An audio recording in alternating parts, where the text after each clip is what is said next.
Embrace not love, for love in my embrace will grow cold, wither, and die.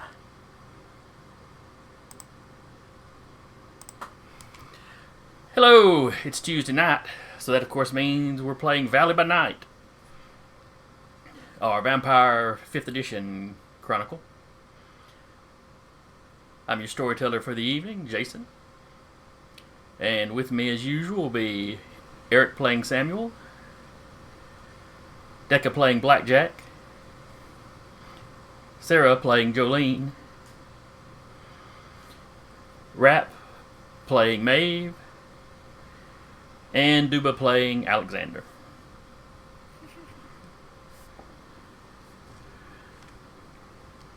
Oh yeah, completely forgot to mention. Brought to you by Dire Bear and the Nerd Eternal. You know, you can catch all the Dire Bear stuff right here on this channel, all the Nerd Eternal stuff over at thenerdaternal.com. Alright, now, last session was kind of a night in the life of, and we wrapped up Jolene taking care of getting Lee a babysitter.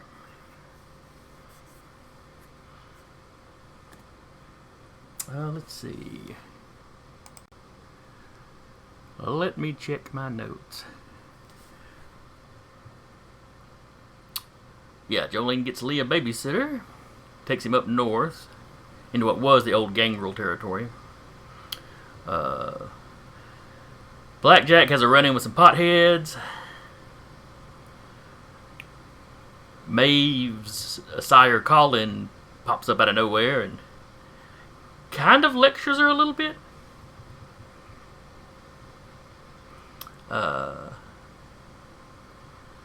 And Alexander is visited by the Clan Nosferatu whip, who explains to him that grandmother Dorcas, the clan's primogen, would like him to keep an ear out on kind of what his coterie's up to. They've heard some rumors that Samuel's looking for something, and they're just curious as to what it could be. Nothing out of the ordinary for the Nosferatu. They are dealers in secrets. Let's see. Did you ever mention was Noah a thin blood as well, or was he was a caitiff? He was clanless. But no, he was of at least the 13th generation. He was a full vampire. Okay.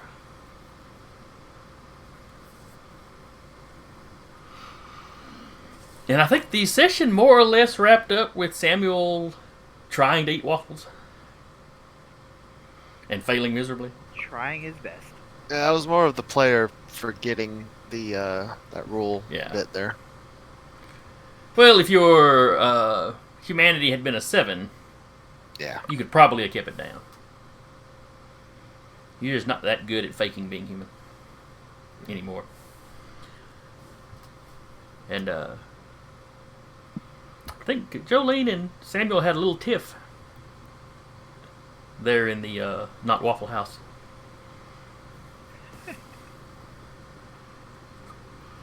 Well, I guess the tiff was a little one-sided. Jolene was upset about something. Jolene is always upset about something. That's true. She is quintessential grumpy cat. It's like, I'm a thin blood, I am angry about something, because something is probably trying to kill me right now. Yeah. Wouldn't be Vampire Society if something was trying to kill you. That is true. I mean, from the oldest to the youngest in Vampire Society, if something's not trying to kill you, it's at least thinking about and planning to kill you. Yeah.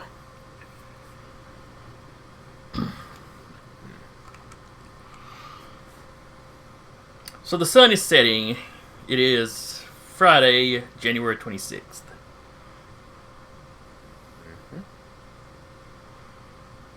Oh, one thing I did forget from last session. Samuel got a call from Jackie Pearl, one of the younger apprentices in the Tremere Chantry.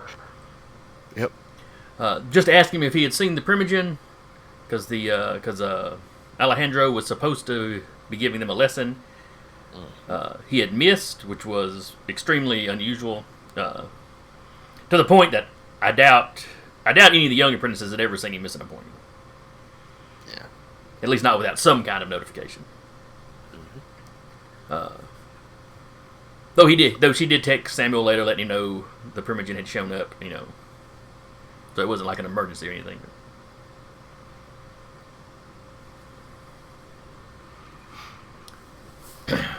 So now on the 26th, everyone's awakening. How hungry is everybody? Find That's a out. good question. Find out. Everybody give me growls rolls. Blackjack gets hungrier. Maeve gets hungrier.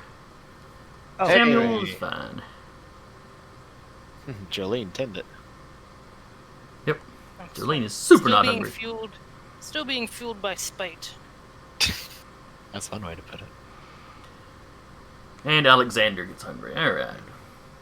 So where is y'all's hungers at? 2. 3 I'm for good me, for now. sir. Okay, so nobody's higher than 2. No. No, Alexander's 3. Oh, I'm sorry, I didn't hear him. Sorry, I said I was up to 3 now. Oh, okay. All right. So first thing in the evening, is anybody going to bother to hunt, or are you just going to ride with what you got? Right, what I got. I'll let it ride for now. Okay. Yeah. Same. Not quite sure if it'd be wise for me to not hunt? Question mark? Well, you just be adding 3 hunger. You just have 3 hunger dice in every roll. What could possibly Yeah. go wrong? Yeah, I might as well do it. All I'll right. say from my own experience, 1 and 2 is okay. When you hit 3, you're It's like Go get it right. you're treading the line. it's like there's a tipping point that 3 is hitting that tipping point. Yeah. 3 is the midpoint between 4 and 5 in frenzy, and 1 and 2 in being fine. Well, the thing with like 3 and up, I think, is you have to start making like checks to avoid going into frenzy if blood gets spilled near you. Yeah, there might be a little complication like that. But That's perfectly fine. I'll do a little bit of hunting tonight. All right. And you are a farmer, I am a Farmer. predator type.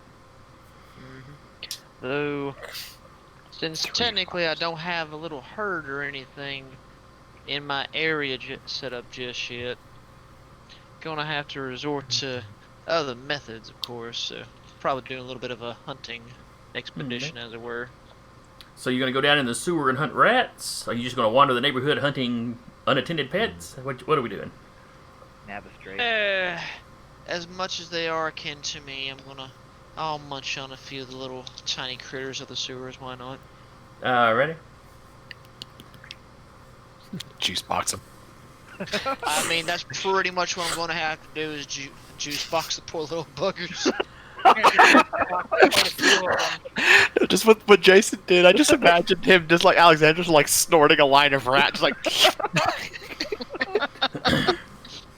Visual. I know.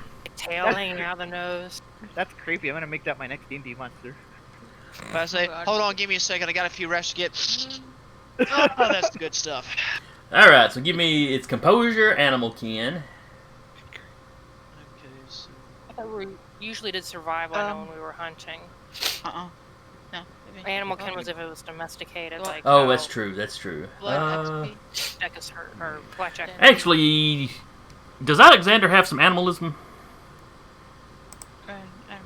I believe he so. did.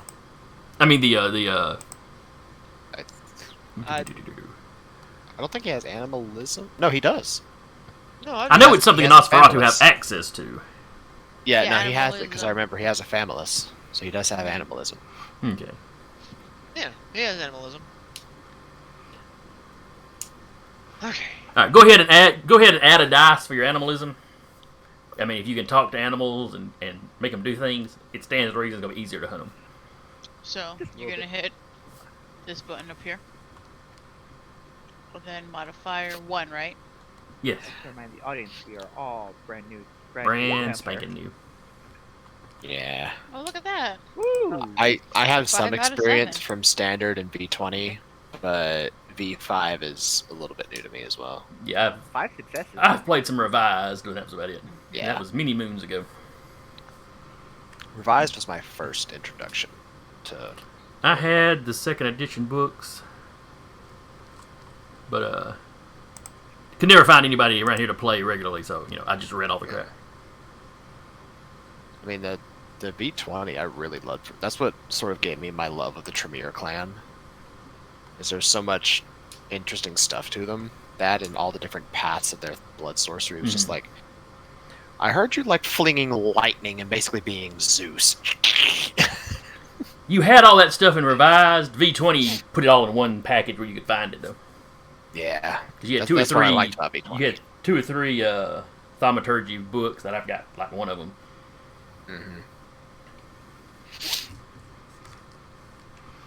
All right. Nice stuff. Gonna be Black Adam? Because you're gonna be Okay, Black Adam. so All right, so that's 5 successes on your hunting roll.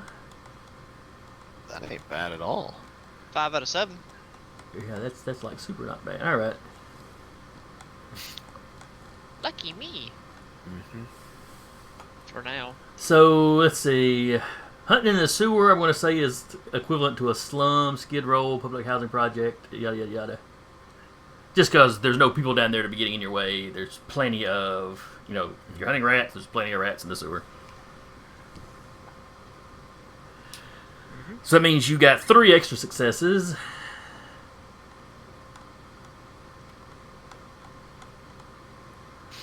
So he really did get that line of rats. Just found a bunch of them, like all grouped together in a box. It's like he parsley. He just walked by a big swarm of them, with his animalism. Ignore me.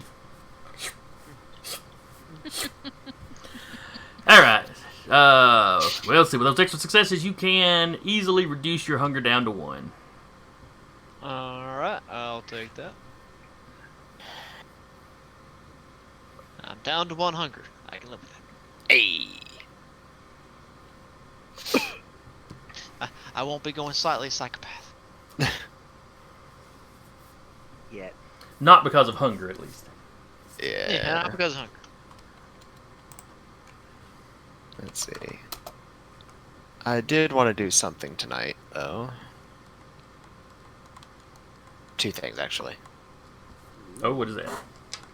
Well, first off, because of the rules regarding touchstones, Samuel is going to basically go online to basically like Facebook, and he's just going to check on Samantha and, because I'm a nerd, Dompe, who are his touchstones, with everything that happened. Just see if they were affected in any way. Alright, let's see here. Samantha is a trauma nurse that works at Huntsville Hospital. And The receptionist / nurse? yeah, she works in the trauma ward. Okay. And Dompe is a gravekeeper that Oh, wait, tends the cemetery that that has some of Samuel's grave dirt in it. Oh. I was looking at the wrong character sheet at his touchdowns when I was talking earlier. I see it now. I figure, like, after a big shakeup like that, he's gonna make sure that they're all right, because touchstones. Well, let's see. Samantha, you could run into at the hospital without any trouble. Well, Samantha doesn't work at his hospital. Oh, whoa. Did she work over at... Yeah, the thing when I was reading through touchstones and convictions, how they're working it in V5, they have to be someone you really don't interact with. Like, it's just someone who you've seen that reminds you. That you part creepily of watch from a humanity. distance. Pretty much. Yeah. We are the monsters. That is true. Mm-hmm. Okay. You managed to swing by either her house, or, walk by her neighborhood, or possibly you could get to the hospital before she got off and kind of, watch her walk to her car or something. Mm. Or you could swing by the graveyard, This late, he'd probably be finishing up whatever he was doing for the day. Yeah. Yeah, basically he's just doing a brief little round trip just to check up, make sure they're doing all right, and then he'll go back to his house again. Okay. Yeah, usually Samantha, she's walking out to her car with her cell phone. She's chewing the fat with somebody. Complaining to somebody about, her... whoever her significant other is, boyfriend, husband, Yeah. And, alright. And then when he gets back to his house, he's going to start doing some research. Okay. He's going to utilize his library to start doing research on rituals that have anything to do with fire, Rostrich, and the Red Fear.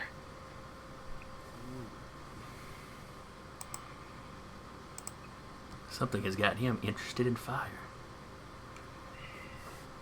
Well, what Damn, burned Mr. down the Fry. what burned down the Chantries? Fire. And Inquisitors. Yeah. If this was in the 80s, the Red Fear would be something else. Yeah. Well, that's the Red Fear and Rostrich are the same thing. It's the English translation of the German word. Yeah. Mm-hmm. All right. It's good. You've been at home just a short period of time when there's a knock on the door. Do you want me to make any kind of roll for my research?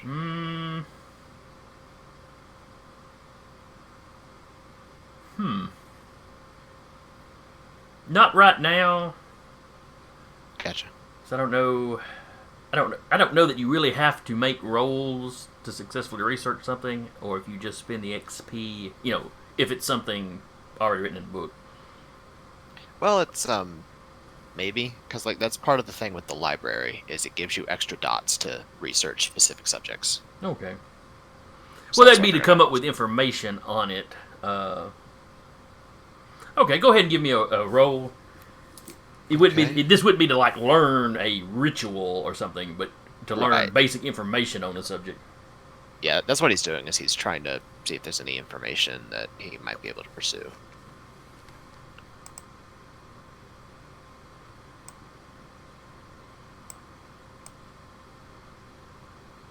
This be academics?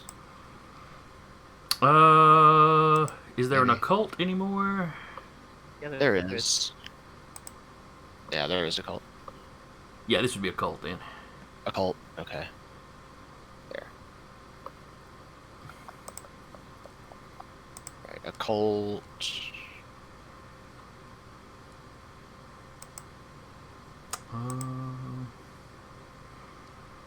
Let's Cult see. intelligence? Question mark? Yeah, let's go with that. That seems like that ought to be it because you're not. It might be wits or something if you were in a hurry. Yeah, no. But this is just I've got the night off. Do a little I do a little think- personal research. I think the library is. I want to say it's +1 or +2.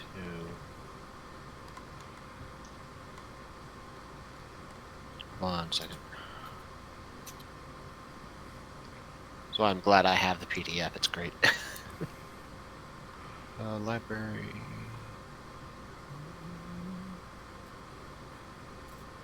Okay, yeah, it's just one for a 1-dot library. Which is Okay. what I've got. It's probably a dice per dot or something. Yeah. Ooh. Only one success. Oh, Yeah, you start reading up on it. yeah. It's clearly something that's afflicted, vampires throughout history. There's a quote from the Book of Nod where I believe it's the Archangel Michael basically curses Cain to fear fire.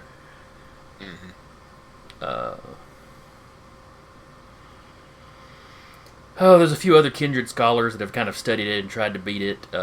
There's rumors that the Sabbat may have a ritual that involves them jumping through flame to try to overcome the fear of it. The writer doesn't put a lot of stock in that, Simply because he sees the Sabbat is insane. So Yeah. Okay. and as I said, you're there, you're researching for a little while, and there's a knock on the door. I'll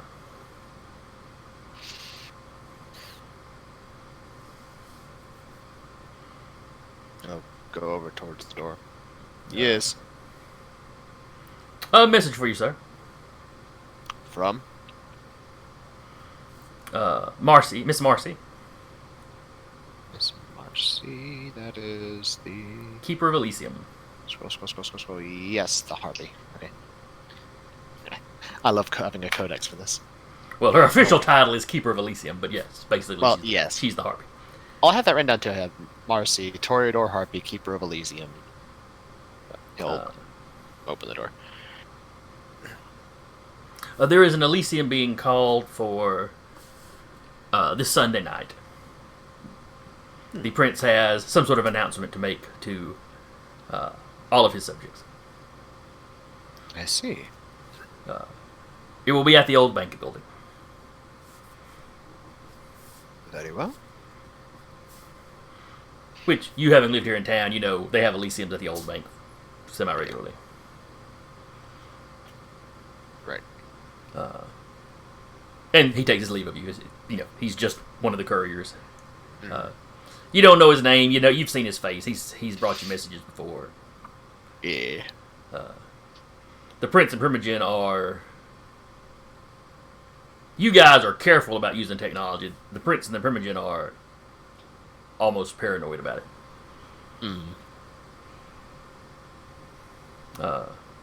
He does tell you that he trusts that you will inform the rest of your coterie. As not all of their havens are as well known as yours. Yep.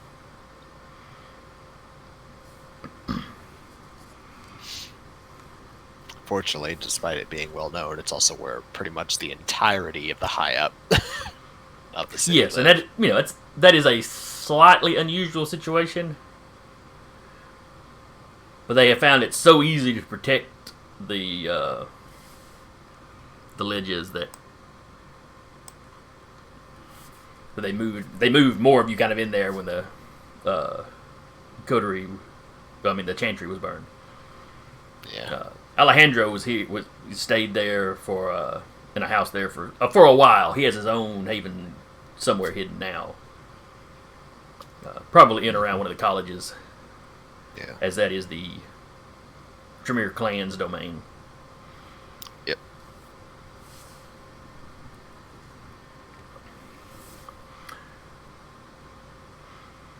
Blackjack, Yes, you get up, and I assume you take care of the farm. of course. Let's see, the junkie was supposed to come back during the day and fix your door, was he? Is it done? Yes. Go test it a couple times. It seems sturdy. It sticks a little bit at first, but it's just where, he had painted it and then shut it while the paint was still wet. Oh, okay. I was gonna be like, some people don't believe in WD-40.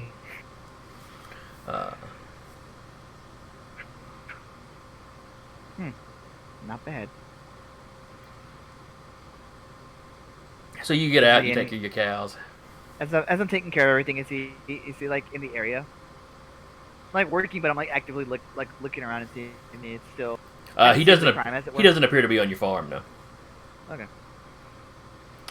You've been working for an hour, so you're just finishing up basically when you hear car doors slam out in front of your house. Oh, not again. Alright. Who is it this time?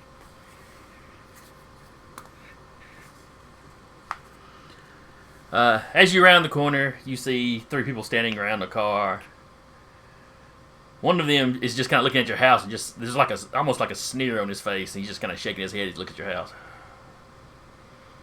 Can I help you, Toledo? Actually, this guy's Ventru. Okay. There is a Toreador there. And he's like checking the bottom of his shoes as he's walking around. Alright. The other guy sees you as you're around the corner. and to his I friends. recognize BJ's him, here. so, like, my hands. I recognize him, so my hand. Oh, okay, so it's the Brat Pack. So my hands are still up. Yes, it is 3 members. Well, it's 3 members of the Brat Pack, Okay, so my hands are still up. 'Cause or the there's also Valley, one I the recognize, Valley one of Cove them- Coterie. So if my hands were, if I didn't if I recognize them and they weren't the Brat Pack, my hands would be down, but hands are staying up. In Alright, full what box, seems to be the- old-fashioned boxing position. Oh yeah, oh yeah. What seems to be the problem, good sirs? The other 2 look to the Ventru. Matt, I can't speak for yourselves. James Howell II.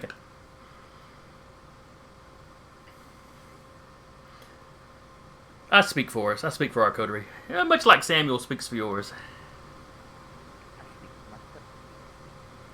That's kind of what we wanted to discuss with you.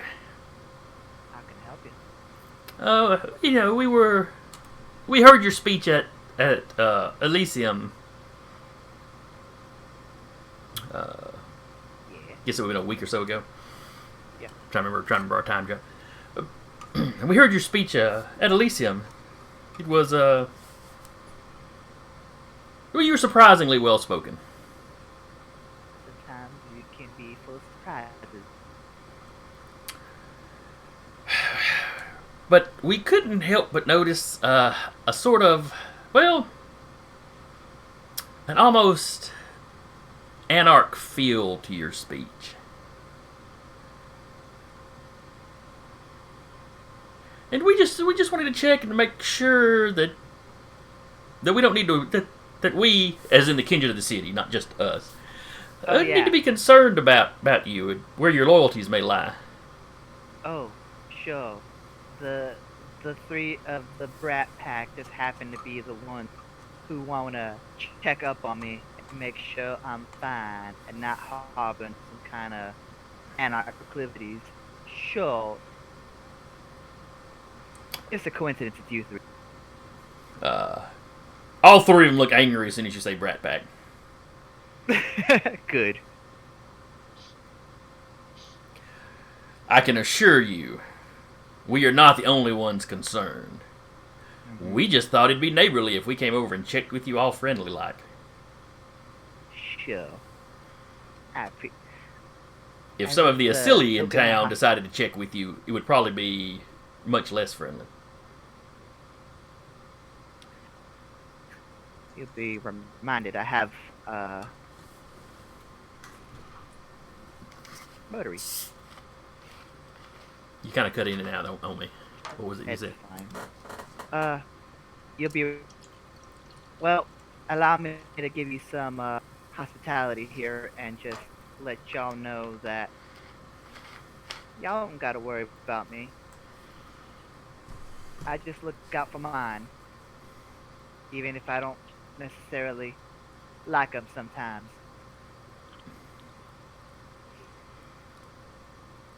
Well, it does sound like that makes your loyalty sound questionable. You don't like us.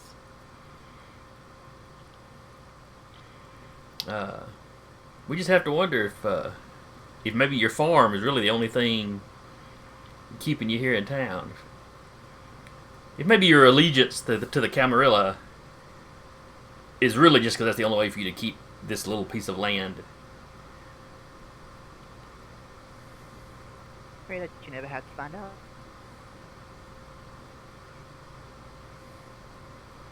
The 3 of them look at each other. You get the impression that you're not reassuring them very much. Sorry? I said you don't look like they don't look like they've been properly reassured. Okay. Well, you just keep in mind that. Go ahead. It's the fact to say, Camarilla doesn't have to worry about me going turncoat, going indicator, whatever it may be. I'm here. I'll be staying here. My loyalty is strengthened by my loyalty to my coterie, and of course to my farm.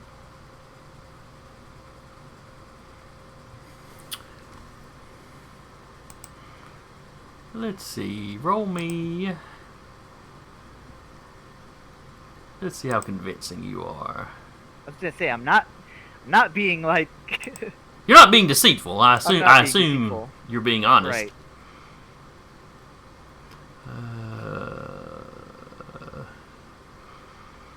Grace of perception. Big word. Oh yeah. There's persuasion. Okay, I was looking through the skill list. Yeah, roll that. Do I get modifiers? Because I'm in my home turf. That doesn't make you more convincing, no. I'm just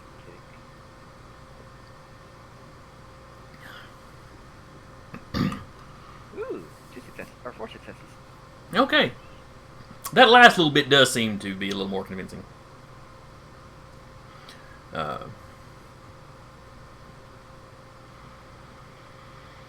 If you are so concerned about how my loyalties may lie, I hope that I have enlightened you tonight, and that you will tell others the same who may be sharing this sentiment the same.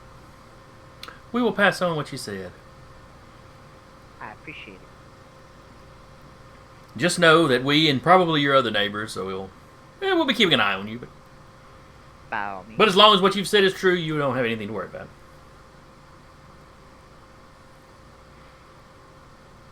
Yeah, tip rats. They climb back into the car.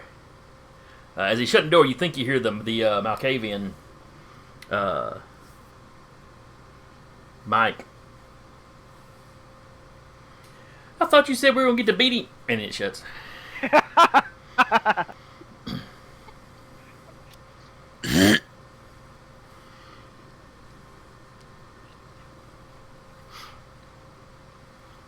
Immediate text to the group chat. I hate rats.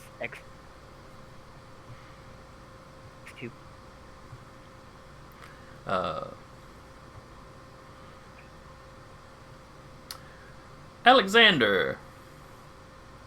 Hi, sir. As you're hunting, as you're finishing up your hunt,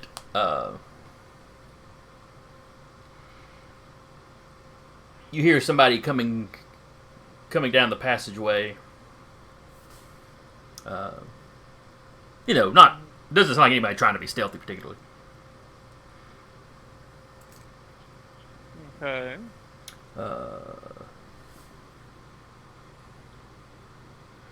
Let me see.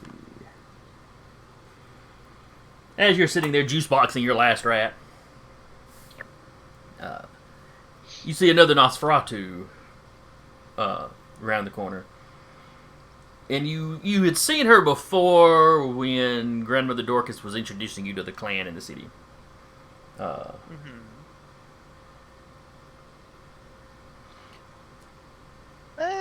She's still gonna be a bit cautious. Don't know her too well just yet. But she sees you. Raises her hand in greeting. Hey, you're the new guy, right, Alex? Yes, that'd be me. I'm Dana. The whip wanted me to show you around. He said nobody's given you a real tour of the Warrens yet. Oh, yes, that'd be wonderful. I'm still learning my way, but I'll slowly get there, don't you worry. But I'll appreciate any assistance. Yeah, he just wanted he wanted to make sure I showed you a few of the spots where you can get down into the, out of the sewers into the caves if you needed to. I don't know about up north of the city where you live, but there's caves just all through here. We got all kinds of spots all over the city where we can pop in and out of them. You got to be careful though. There's that flipping Splunkers Club they've got. Thankfully, they're usually doing their stuff during the day, so it's not as big a deal. But anytime you use the cage, just be on the lookout for them. Duly noted. They all wear those flipping GoPro things, so Understood. That'd be something to definitely look out for. And then she proceeds to give you a whirlwind tour of the glorious sewer. Huzzah! It's don't think you really had a sewer up where you were living before. Nope, just good old glorious septic tanks. The true joys of rural living. But she shows you a spot over, kind of at the edge of your coterie, or your domain rather. I don't know, somewhere around there, where you can get into a cave system that runs up, basically under the mountain, to the west. Yeah, she tells you there's tunnels that'll take you over there, over to the is it Big Spring Cove, Big Cove, into the Big Cove. Basically, you can travel, just under the mountain over to the other side. She shows you the one, the ones that go up under the farm, all the farmland. Trying to think if there's anything other important.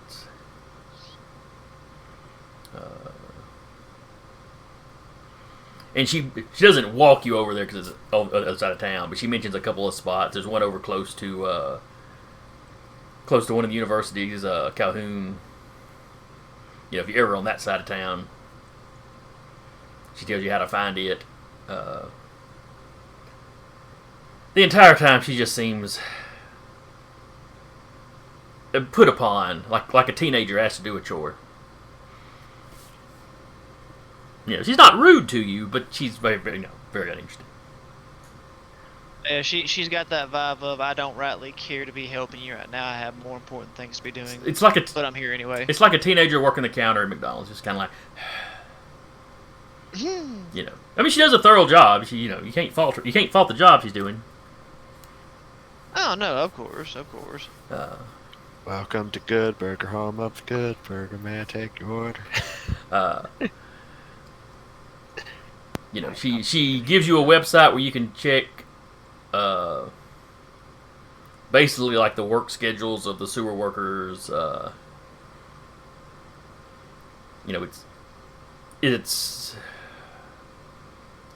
It's a hidden site basically, like an onion site or whatever the deep web stuff's called. It's something the Nosferatu here in town keep up. Yeah. There's nothing about it that seems vampiric. It's just this weird little site that keeps all the sewer worker. So you'll know if they're doing a lot of work in your area, kind of thing. So of course, if they're doing a lot of work, this is the times to avoid even remotely thinking of going through there. Right. Or at least knowing to be, cloaking yourselves in shadow as you do. Grandmother Dorcas has essentially declared the sewer workers off limits. Oh, Them, yeah, 'cause of course people they- disappearing in the sewers would draw way too much attention. Oh yeah. You remotely even look at them wrong and be like, no. Yeah. I mean, obviously, if they stumble across you, if there's a risk of a masquerade breach, somebody disappearing would be preferred, but it's strongly encouraged you just don't let this become a problem. So what's Alexander, that she spends several hours doing that. What would Alexander like to spend the rest of the night doing? Pretty much he would start trying to catalog mainly paths in which where they end up, where he can where they intersect, so that way he can essentially he'll spend the rest of his night after her being kind enough to show him that he's going to spend the rest of the night kind of just in a way I would say sketching or just coming up with making a little map so he has a better idea of where to go, what to do in case things go wrong. Say something happens over on Blackjack's farm. Well, I know this area goes here close to the farms. I'll travel this way. he can get to places quicker and without having to bother the rest of the coterie to like pick him up. Okay. He starts making his own paths and escape routes, and Yeah. you know, Yeah, you pretty don't much. know where Maeve's Haven is, or really anybody else's, but you know where Blackjack's farm is, so you can plot to get in and out around there. Okay. Yeah, just little routine of trying to figure out how to get to everybody without essentially anyone seeing him. So using the sewers and the storm drains, and Yeah, using everything he can to his advantage. okay.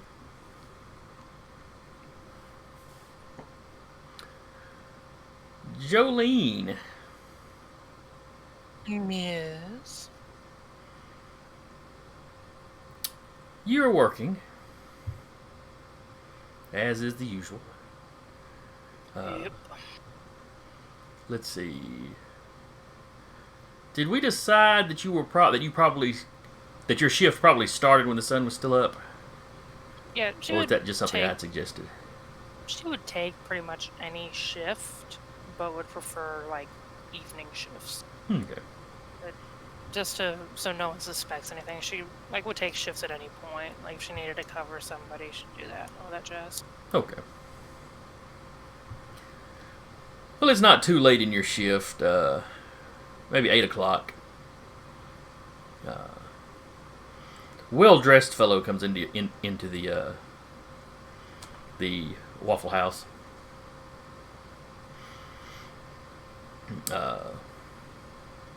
Looks like he's of Asian descent. Sits down, starts flipping through the The one-page placemat menu. oh, yeah.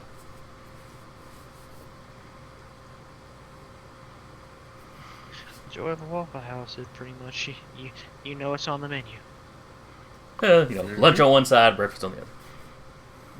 Mm-hmm. He does the quick flip over and then he goes back to the breakfast side. Did she recognize him at all? No. He's Well, dressed a bit alright nicer then. than the usual clientele, but other than that. Turn on the charm. Oops, I think we just lost a Deca. He said he was gonna be right back. Or did he just? Okay, there we go. There he goes. But it shifted everybody's names around. Anyway, Who am I carry on. now? Who am I now? You're still you. Yeah, Everyone yeah. else Me, switched me and you around. are still you because we're over on the other side. I'm Jolene now. Good luck. I mean, Deck is 2 people, so. But he's not playing a Malkavian. He's also very quiet over there. I don't know if he dropped out of Discord or not. I don't know either. Nope, he hasn't dropped out of Discord, so it might have been something with Discord. Who knows? Anyway, I got my names rearranged now. That would have bothered. So anyway, yeah, this dude's looking over the menu. You don't recognize him.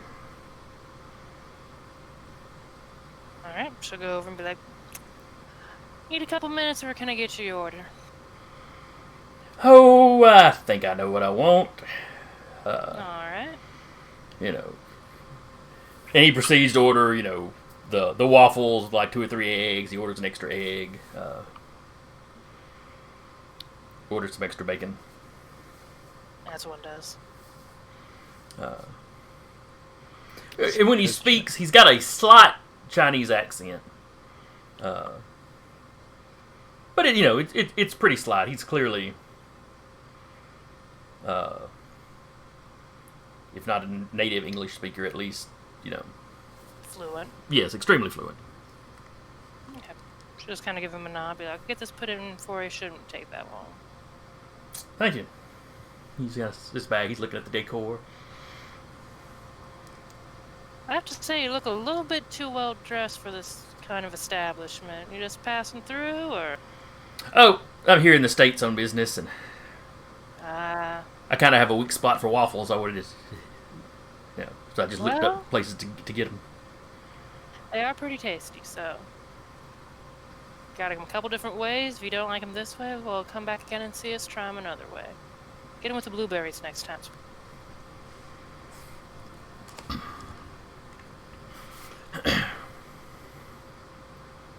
Yeah, I've had them with blueberries before. Have you ever had them with duck? I mean, not mixed into the waffle. That would be weird. Kind of like a chicken and waffle, except duck and waffle. Kind of. You know, I've heard of that, but I've never been over to. Well, when I was over in Cali, I was in San Francisco, not down in. Is it L.A. that Roscoe's Chicken and Waffle started? He goes. I imagine it's the same idea. I don't really know which place started it first. I can't really say I've been anywhere fancy enough to be doing duck and waffles. Duck's not too uncommon over back home. Yeah. Imagine it's a bit different than chicken, a little bit fattier from what I understand. Yeah, it is. It goes with waffles pretty good though. I would imagine so.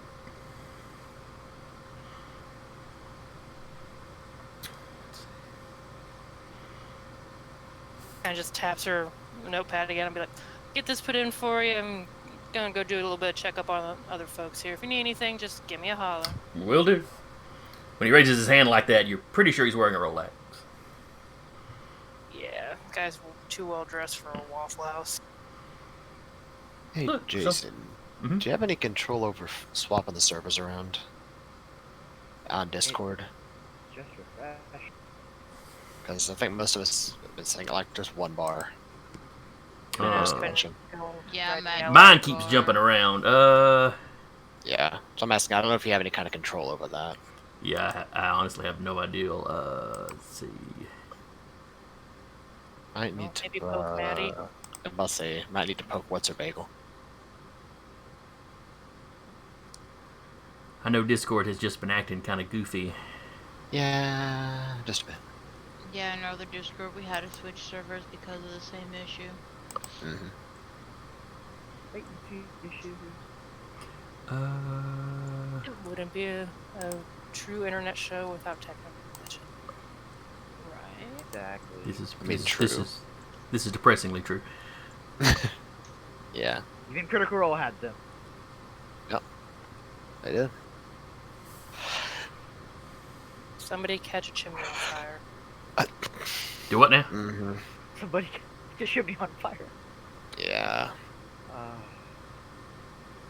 They did like a Q&A and had like a actual fireside chat behind them. Neither one had really used that chimney before, Mm-hmm. and it goes about as well as you expect.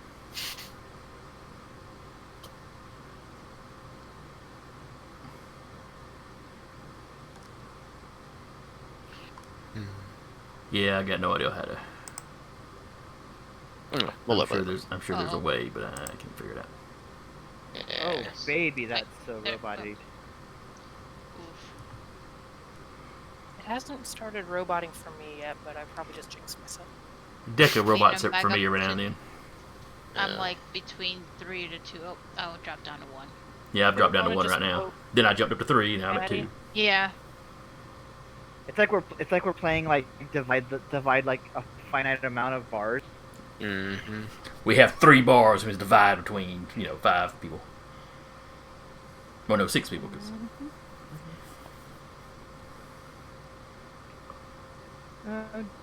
People interrupt. Sure, it's fine.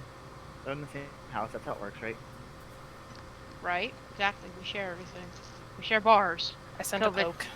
So if I get 1 bar, that means I only have half a bar. Mm.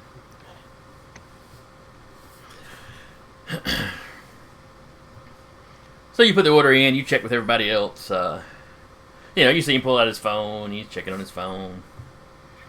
Hello.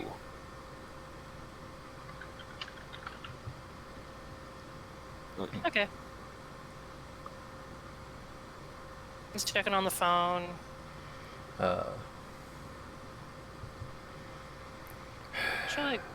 When she's like behind, like probably like back towards the kitchen, she'll nod at one of the other waitresses. This guy been in here before? Seems a bit too well off. He's a little overdressed, Slumming yeah. it. I know. Well, the food's good, so maybe he's not that picky. I mean, yeah, it's true, but If he's from, if he's from, China or somewhere, maybe he's, wanting to taste the local flavor. I mean, nothing against the place and all, but ain't quite the local flavor. Maybe just, I don't know, maybe it was nearby. Maybe I'm overthinking this.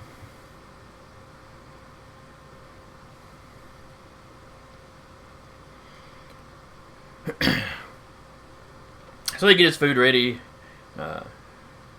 He's still typing away.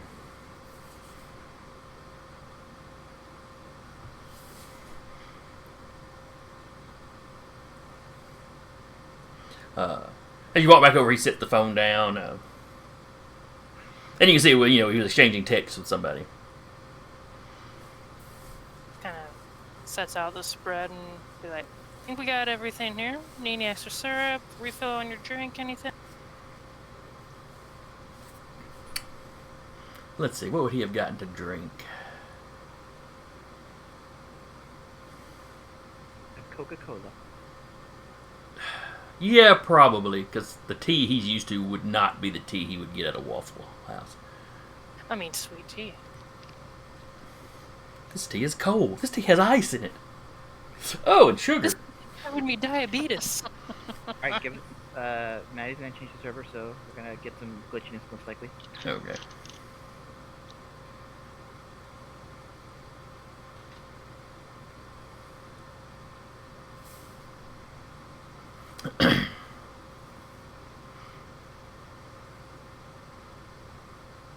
Try there. What are we trying here?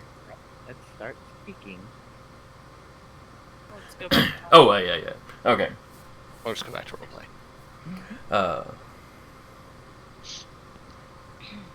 So yeah, he gets a refill on his drink. It starts wolfing the food down fairly quick. Okay. Not like making a mess, but like he's in a little bit of a hurry. Yeah.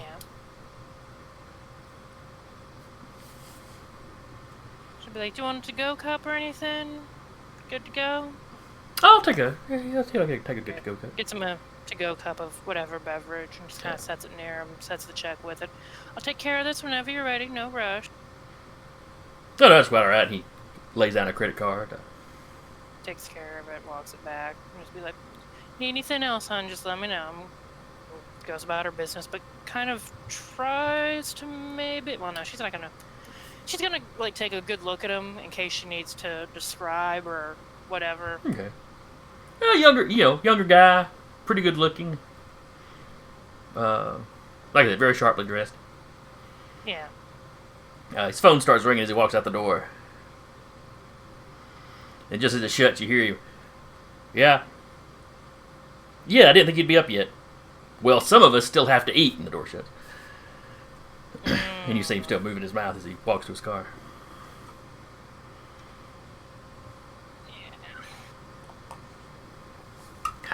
She's gonna make note of that. And just, it could be someone, maybe overseas talking, but well, with her background, she's probably thinking that's some kind of assistant to one of the fine ladies and gentlemen of the night.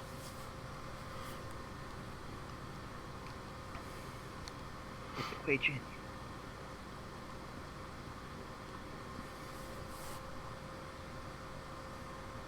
Well, Hong Kong's got a Camarilla presence too. Yeah. Or at least they did back in the 90s. I don't know about now. Just kind of make definitely a mental note of it.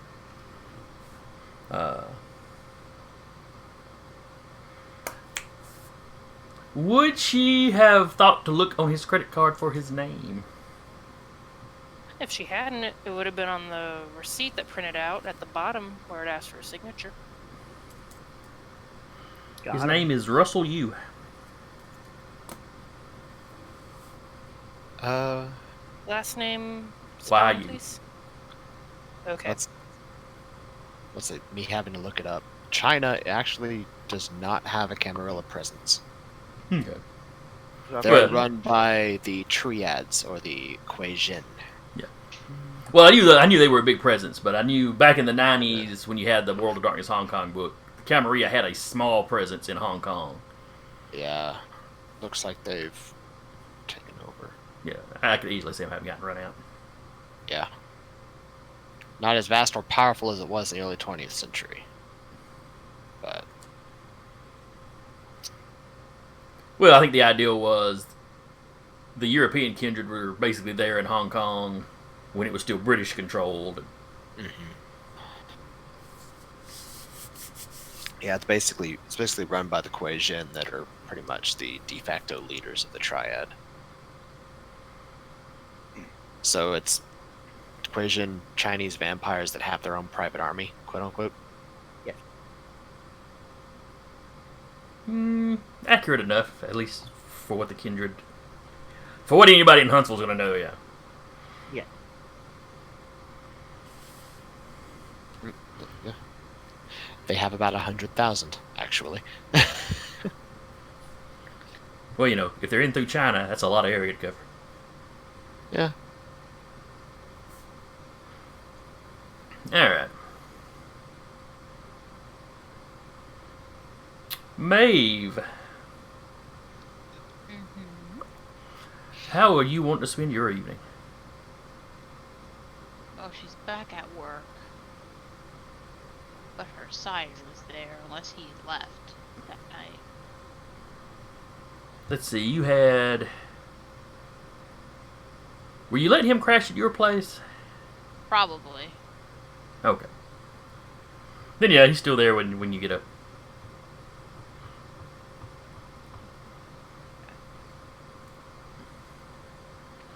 She would probably just catch up with him. Probably would call out of work if she was working that day. Said family member came into town unannounced, so. Uninvited.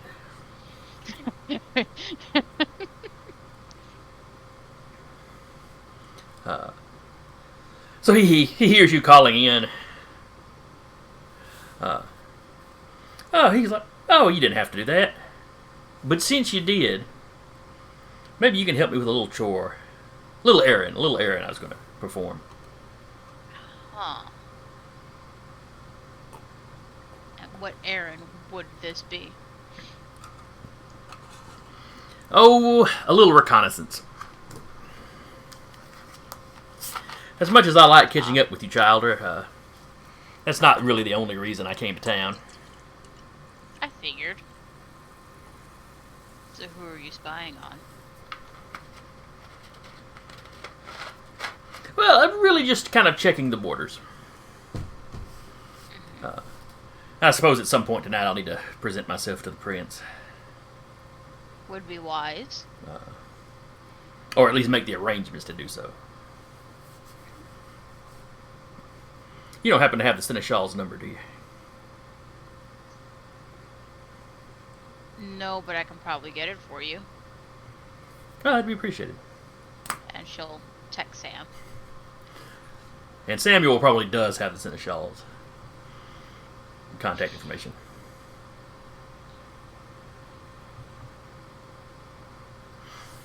Does he give it to her? He'll. I mean, she Why would do you have ask? told him. She would have told him that her sire was in town. Do you use the term sire? No. She would have been like, so, family member came into town unannounced. But he was wondering if I had such and such number. And I know you do. Would you be able to give it to me so I can give it to him? What would you call the Seneschal? What would be a good term to not be? And you could just call him. She doesn't know if You would know his name is Chad Tucker. I mean, he's important up in town. You would know his yeah, name. be like, hey, do you have Chad's number? Because I don't. mean, you could always call him Uncle. Well, she wants to make sure Samuel knows who she's talking about. So. Mhm.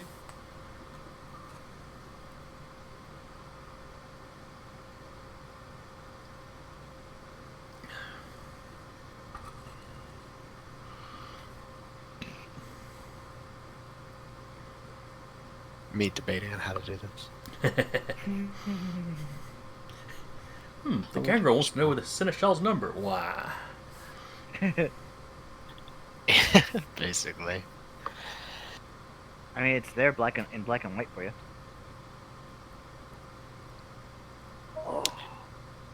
I might have his number, but it is not really my place to give out to people I do not know.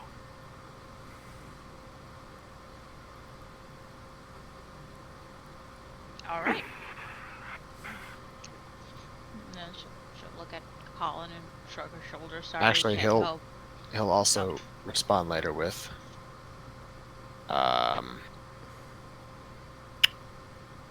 having a group meeting on Sunday. Think you can make it? Yeah, I'll be able to be there. Good. I'll tell the others. So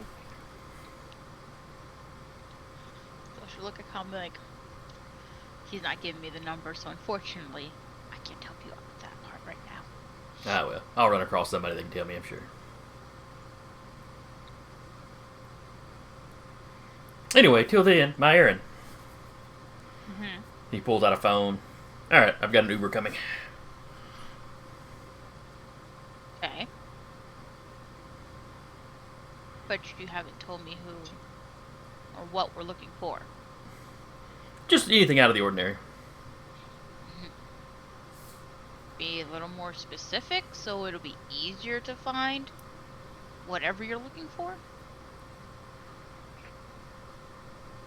We're heading up into the Caitiff territory to the north. The north end of town. We have reason to suspect well,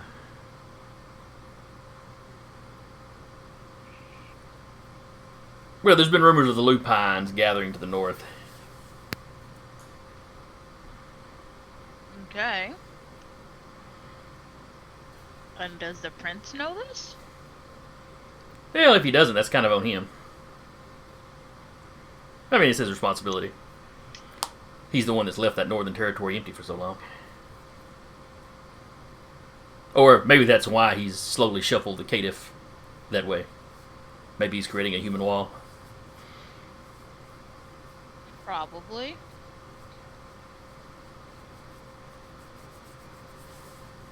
Me over here. Thin blood senses tingling. I can sense that somewhere someone's doing something that would piss me off. Heard you were talking shit.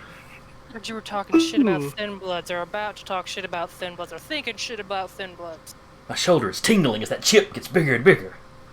That's just a boulder. What are you talking about? So a few minutes later, a car pulls up. Guy rolls down his window. Colin? Yeah, that's me. Y'all climb into the bag, yeah. Your sire chews the fat with this guy. It's the most human you've ever seen him act. Not that he's particularly inhuman, but usually he's relatively unemotional. I mean, not lacking emotion. He's just not real expressive. She's gonna give him the side eye. And a slight confused look on her face, but not say anything right now. But, and he's talking to the guy. I mean, the subjects are just,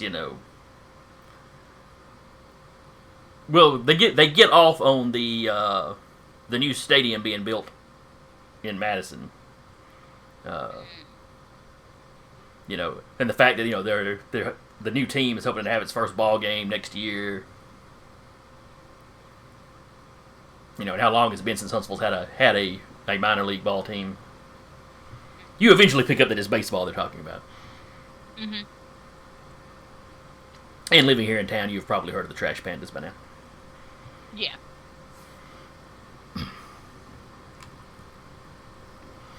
But Carl does a very good job of just keeping this conversation going. If you didn't know he had just gotten into town, you'd have thought he was already living here. He is so up on this ball team. She's just gonna shake her head. The driver sees you do that. It's like, oh, you're not a ball fan. Not particularly baseball. More football or basketball. Football. He goes, yeah, I watched me some college.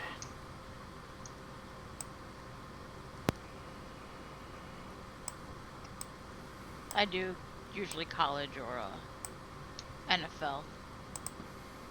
So I will find the right map to throw you on eventually. All right.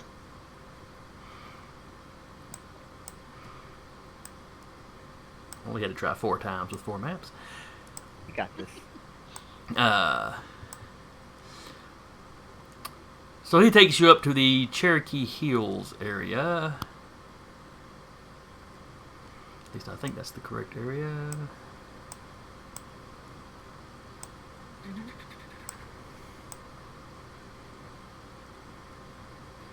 Let's see, there's Winchester Road.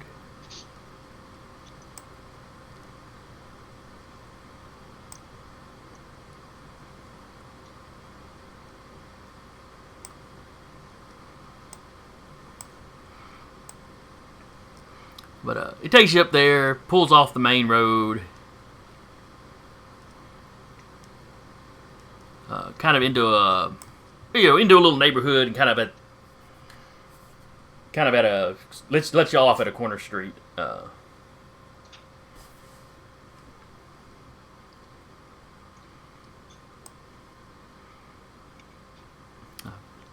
to find.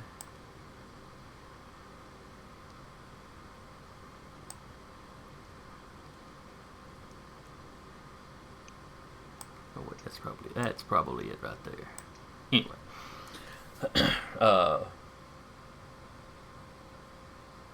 so yeah, Colin tails him by, got a big smile on his face, waves. As soon as the guy pulls off and Colin turns back, his face kind of goes poker face again. You need to practice your small talk. I practiced it well enough.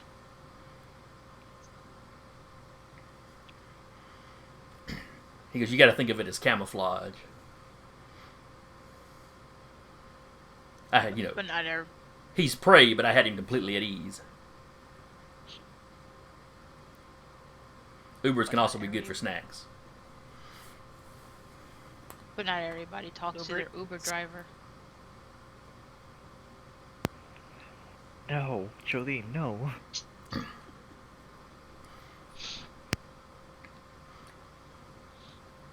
No, that's true. And if you get one that's particularly suspicious, then you don't want to be too talkative.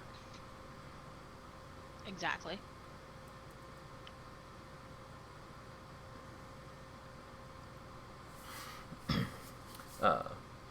So where you're at, he dropped you off in front of this. There's a 2-story house on one corner. There's a smaller house across from it with like a little gazebo out to the side. Yeah, a couple of houses, several houses over here. You see one with a large,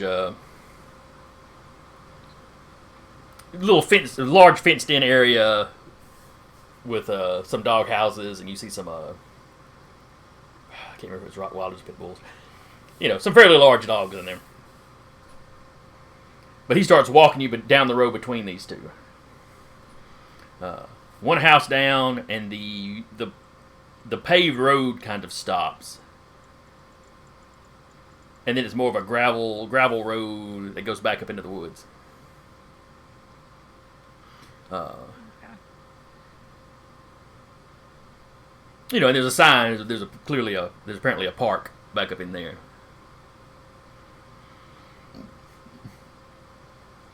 So one thing I like about your city is you've got so many of these land trusts and parks around. Anywhere that got too hilly to want to build, yeah, they just made it a park or a wildlife refuge. I mean, it makes it easier.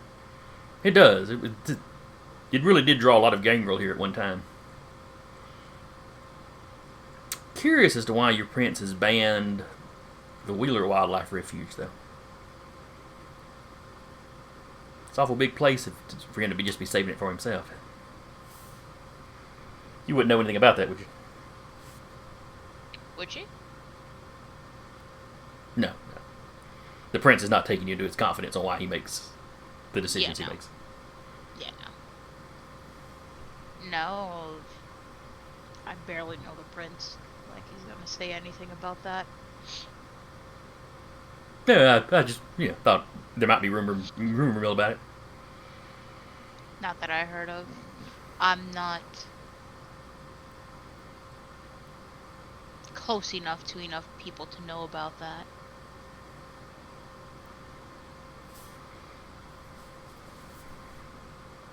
Keep your ear out if you. It's probably not important. I'm just mildly curious.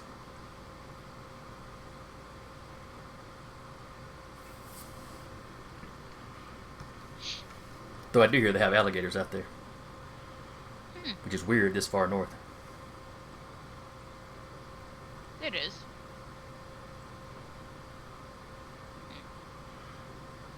All right. So how far are we going to start looking for these tracks? Well, this road winds back and up a bit, kind of curves around, and there's a park area, like an actual parking area. I think with some pavilions or whatnot.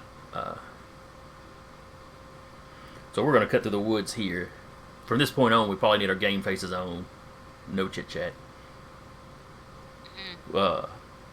If there are lupines in the area, we do not want them to notice us. Yeah.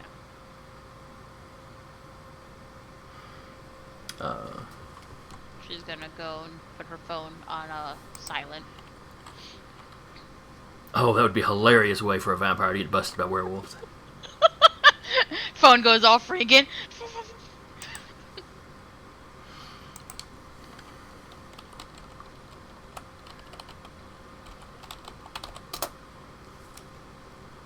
I'll need to check something. Okay. So as you creep forward, you see Colin drop to all fours. In just a few seconds' time, he's standing there as a pretty large gray wolf.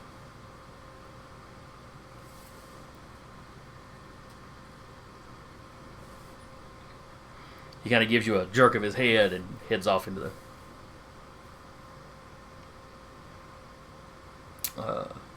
I can't remember if vampires can speak in that form or not.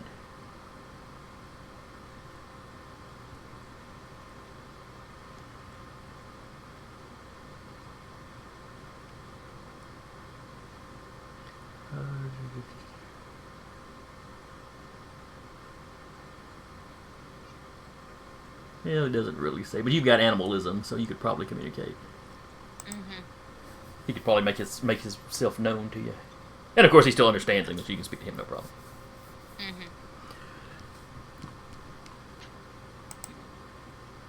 Is that a discipline level, right? What's that? Oh, because he. The shape change. What? Mm-hmm. Yeah, that's in the level 3 Protean. Okay. That's what I thought. I'm like, my Bane doesn't say anything about that except if I frenzy. Yes, your clan bane is let's see, I believe it's still the thing where every time you frenzy, you wind it with an animal feature. Mm-hmm.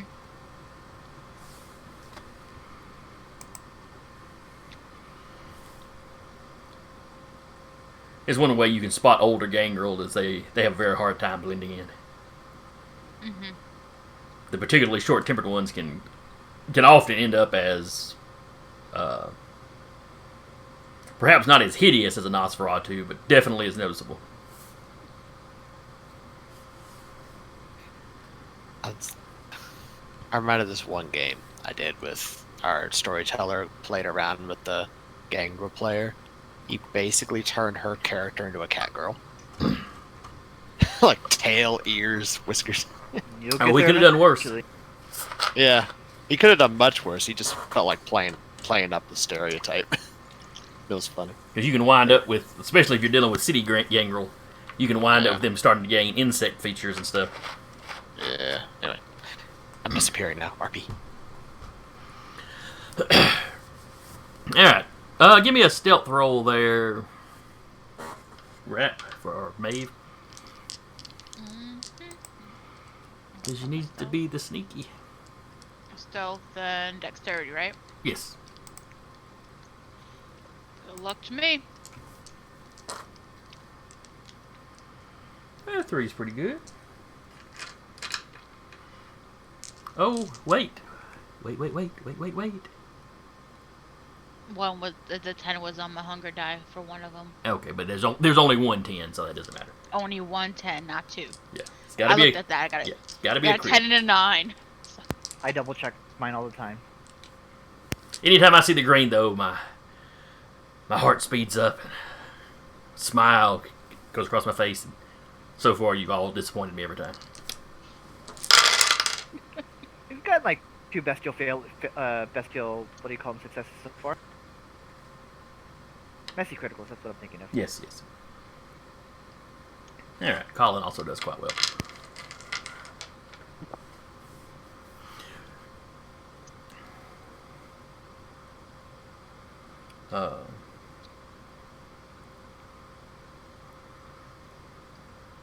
So you creep up to this camping area. Or, this parking area. Now, walking up this trail, you had to step around a chain that had been stretched across the road. Nothing heavy duty. It's just when the park's closed, they string a chain across with a sign letting you know the park's closed. It's usual hours or whatever. But there's still a couple of vehicles up here.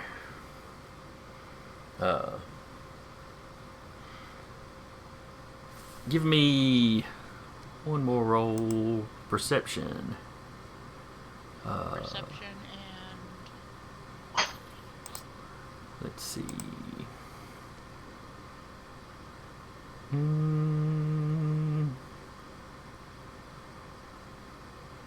Wits, I believe, would be the proper one. to give you a wits. Yes. Wits and is it perception in this one, or is it No, I don't have perception. I have And- insight though. Awareness. awareness? That's the one. Awareness. All these different games with the same thing, name different things. Good luck to me again. Ooh. Oof, 2 10s. 2 10s, one of which You is... want you wanted 2 10s. I have spoken it into You existence. spoke it into You the have. world. Alright. Messy critical. Even if they're on different dice, like one hunger. It's one a normal. critical and a 10 on one of the hunger dice. Alright. Otherwise, you couldn't get messy criticals with just one hunger. Alright. And you can. Oh, but you can. This is my second one so far in this game. Let's see. Criticals in combat. Well, that's not really what I'm looking for.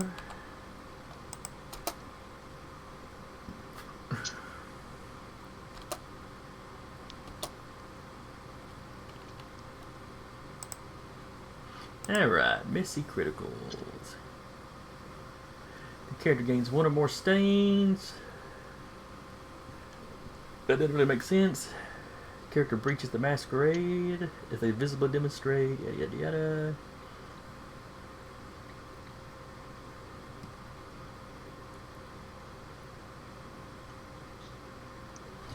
Alright, so here are your choices.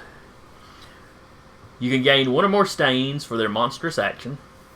Doesn't really make sense in this particular situation.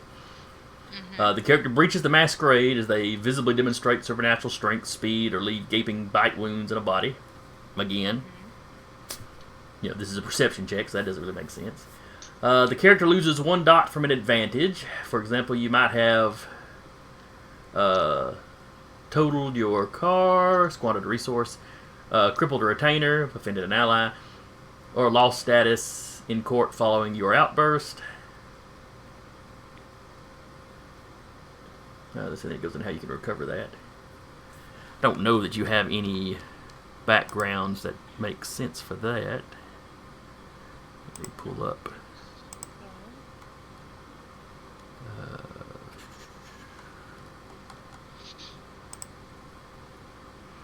So you've got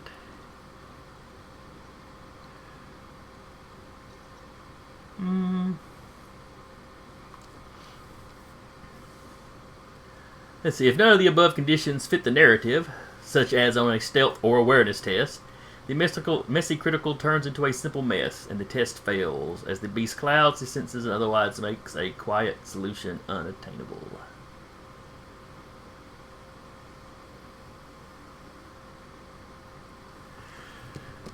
So in this case, your messy critical really just makes it a failure.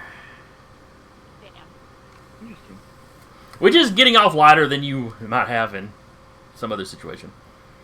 Yeah, because I don't have a lot of stuff for that.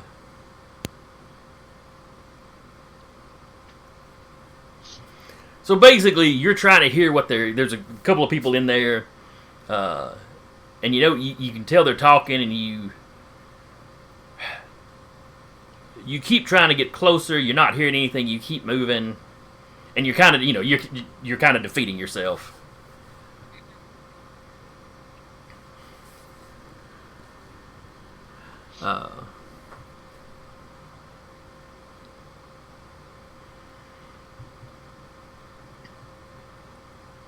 And somewhere in that, you realize you've lost sight of Colin.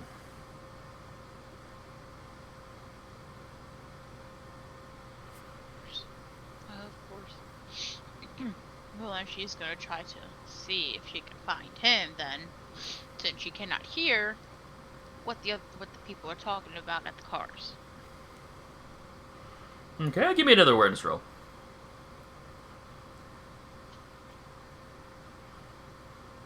Yeah, you're still not going to be able to hear him from where you're at. Maybe you can spot Colin.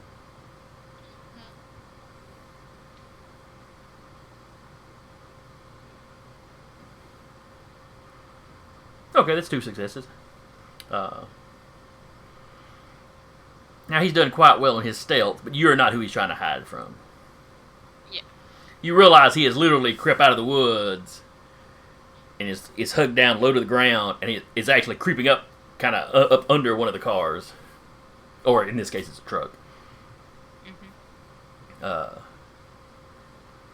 It looks like it's a little tight, but he manages to fit up under it. As he gets situated, you see him look back at you, and you see the little wolf shake its head. And then look back the other way. Okay. Well, she's gonna kind of go behind the trees to not be seen if they start looking around. Yeah. You're not 100% sure if he was shaking his head in judgment, or if that was him going, yeah, don't come up. She's just gonna take it as don't come up, so she's gonna just...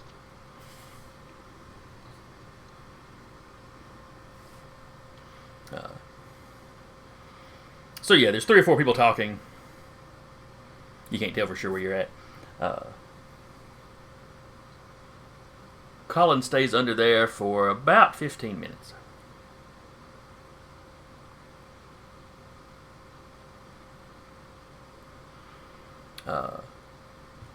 As the party starts to break up, one guy stays behind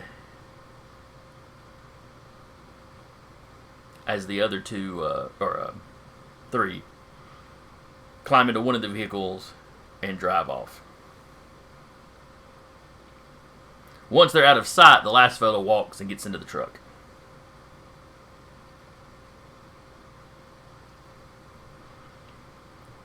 Is that the truck that Colin is under? Yes.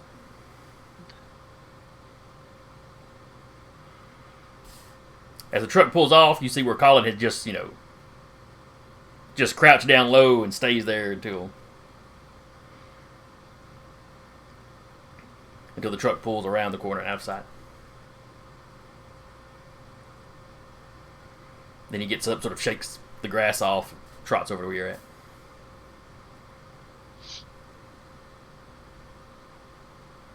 So did you find anything interesting? He yaps at you. Are these the people you were looking for?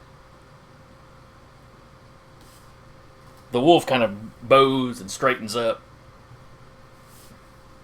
And you see all of his features shift back to the gray-haired fellow you're used to.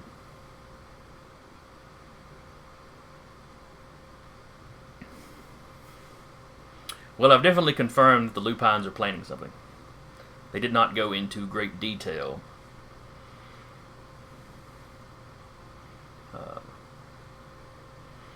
But the fellow in the truck lives local, apparently.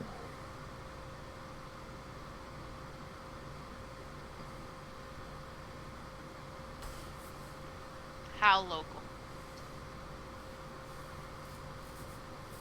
He didn't say for sure. Somewhere in this general area. I mean, somewhere here in the Cherokee Hills area. And apparently it's been here for some time. For the prince not to notice if he definitely doesn't come this way. For the caitiff not to notice. Well, one spy hidden in a city is Harder to find. exactly. The Lupine are not usually that patient, at least not most of them. Unless this is an older one. That's true. They age like more. They age like the kind generally.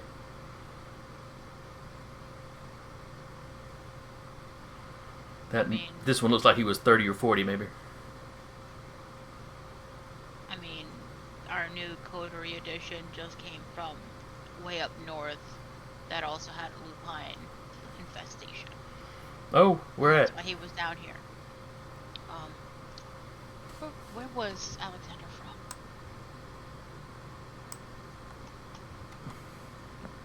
Haven or whatever he claimed the northern town was. I feel like Crap, now I'm blanking on it again. I got a buddy that lives there. I don't know why. I keep blanking on his You're name. drawing But yeah, I'm just drawing a blank. Hazel Green? I think it's Hazel Green. should be like Hazel Green. Oh, yes, that's really only a few minutes up the road. So it wouldn't take him that long to just get down here. No, not at all. I wonder if they're using that as a if they're gathering their forces there. Huntsville has not had a major lupine problem in some years now. It used to be the tribes down in Bankhead Forest that would venture up here. Rumor is your prince came to some agreement with them. And they focused their attention on Birmingham of late.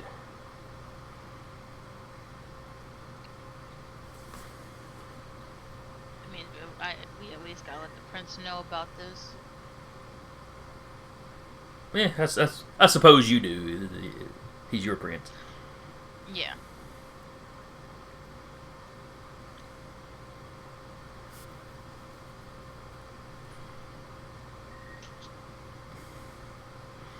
You know, as you walk back down, he pulls out his phone. We're gonna get a lift to pick us up. Cheaper. Then I don't like risking having the same driver multiple times. Good point.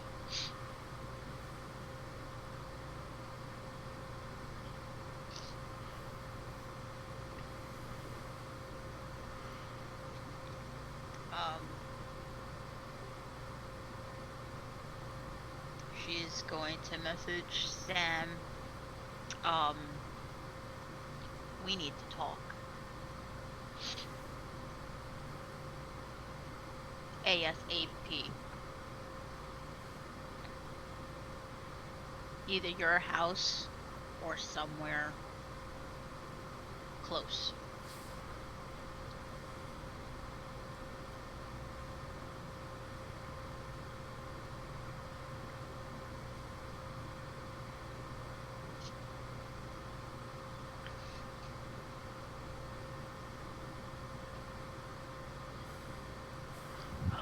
Does Sam respond? Would he be in the middle of studying by this point? He'd have been studying for a while by this point. Okay.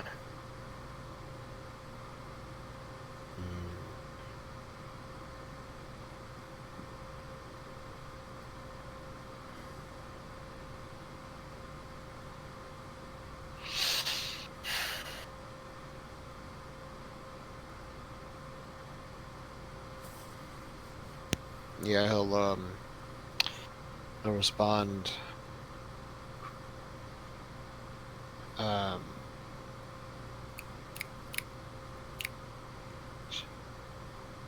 Where's the nearest Elysium that isn't in the ledges? Oh, let's see. Bird on the Mountain is fairly close by.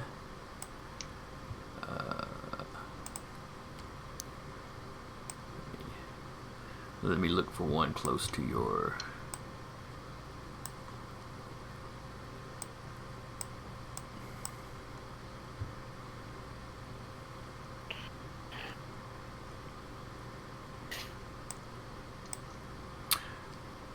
There is a small one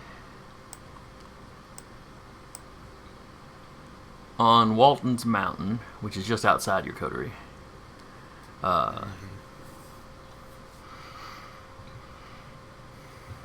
It's a small bar, basically. Kind of a neighborhood pub sort of thing. That the kind use the downstairs, and there's an upstairs area that's a permanent Elysium. That's not a, it's not a real busy something. It's a place a little bit out of the way. Yes. Okay. It is often used. It's got a few individual rooms that can be used for small meetings. And then there's kind of a central area where people can mill about. There's usually 3 or 4 people there at any given time. Okay. He'll tell her where to meet there. She'll be like, all right, see you soon. Walton Elysium, all right. And he will put on a pair of jeans, heavy boots, leather jacket, and he will take his motorcycle. He has a motorcycle? Yeah? Yeah, He's wealthy. Yeah, oh yeah, at his resources, that's not a hard thing. What a really cool blackjack cosplay you got going on. And she's gonna look at her He's side not and be wearing like, overalls. Not yet. She's gonna be like, change of destinations. Oh, he pulls out his phone. Where are we going? And she's gonna tell him the address. Okay, he puts that in.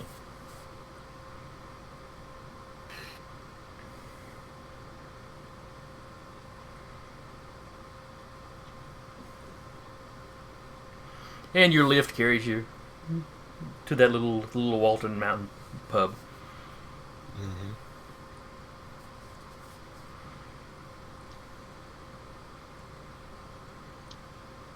She'll tip the Lyft driver. When she dropped off and head on in.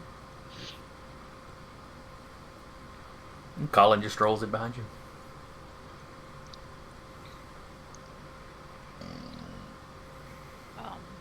Is Samuel already there by the time she gets there, or? He's a lot closer than you are, so yeah, he could easily be there first. Yep. So, she'll go meet him wherever he's at, either in one of the rooms or wherever. You know he'd be in the upstairs area.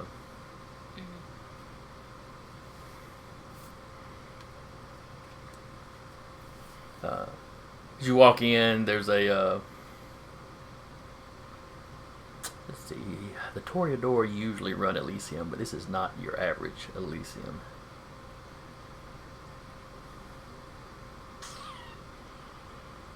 The fellow that lets you in he's got kind of a biker look going on, but it's not convincing. It's like he's trying a little too hard to look the part. You know, everything he's wearing is a little too new, a little too unscuffed. Yeah.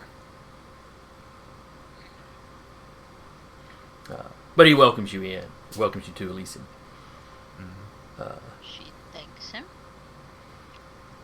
And then goes about finding Samuel. And, guess it's in front of him. Yeah, you don't have any trouble. Would Samuel be out in the kind of open area, or would he have gotten one of the rooms? He'd have gotten a room. Okay. You know, and think of it like, you know, it's like a little separate room like you have at some restaurants. Yeah. You know, You'd there's also- plenty of room for like 6 or 7 people to sit in here and eat if they wanted to. Yeah. So she's gonna sit at the table in front of him and just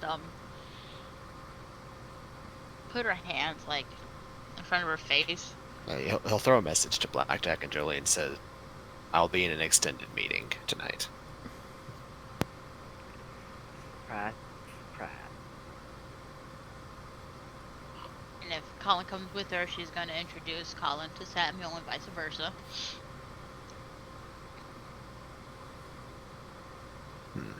Colin kind of gives you a nod. Well, We have an issue. severity. The lupine.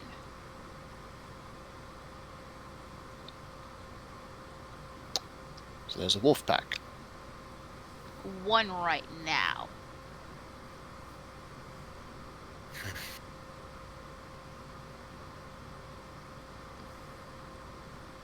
I see. How did you learn of this? Colin was doing a little spying mission and I decided to tag along. For whom? She looks at him. At Colin. Unimportant at the moment.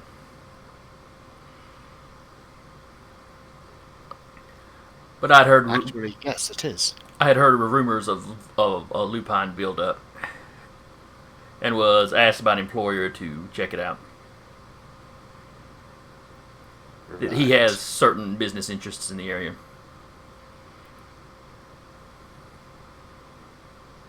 And of course, Sure. as a loyal member of the Camarilla, you know, lupines are bad for all of us. I asked Maeve to come with me as backup. Did you ask her to come as backup, or did you inspire a loyalty as her sire? I'd like to think it was a little of both.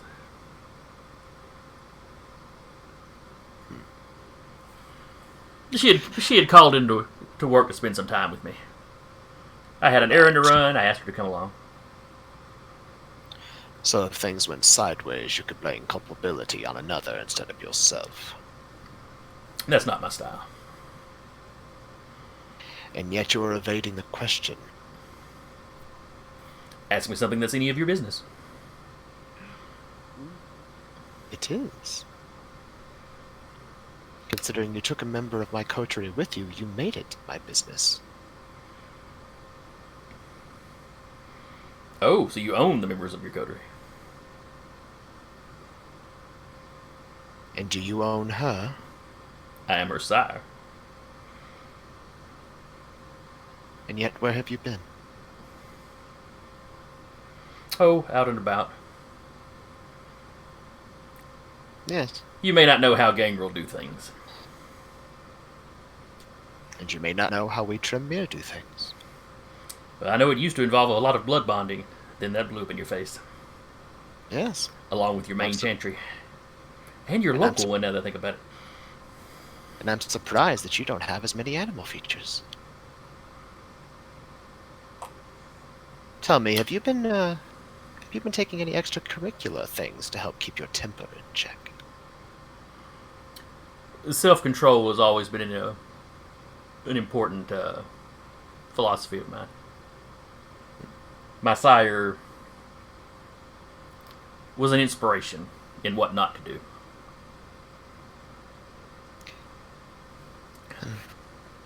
I suppose we'll have to differ on that, as mine was an inspiration on what to do. Then you were luckier than some. I consider myself as such. What inspires a Tremere to put together the sort of coterie that you have? What inspires you to go out on hunting missions? It's always good to have favors.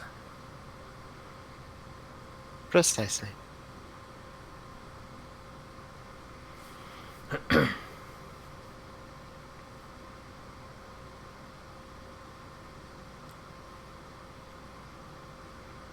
So I trust you'll be passing the information along to the prince. You have not given me any information. Oh, she'd mentioned the Lupines gathering to the north. Yes. One of them has been in town for quite a few years. They didn't use any names when they spoke. Right. How do you know that? I was hiding under their truck listening to them. As I said, one of them was there in town. The two he was, or the three he was speaking to, were from up north somewhere. Tennessee, I'd be guessing from the way they were talking. I see Sarah's face. Feel that. Yeah. So they're making it rain. Okay.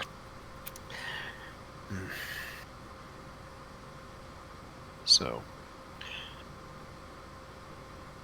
And what does your employer believe this is important to hunt, to send a single agent to hunt? I often work best alone, or with assembling my own team. He kind of puts a hand on Maeve's shoulder. She's just gonna close her eyes. And yet you just degraded me for doing the same thing.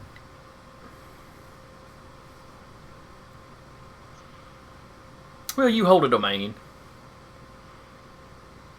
Yes, I A do. relatively safe one. As far as, being vulnerable from the sides. I wasn't degrading you, I was merely asking. Just idle curiosity. I'm a very curious person.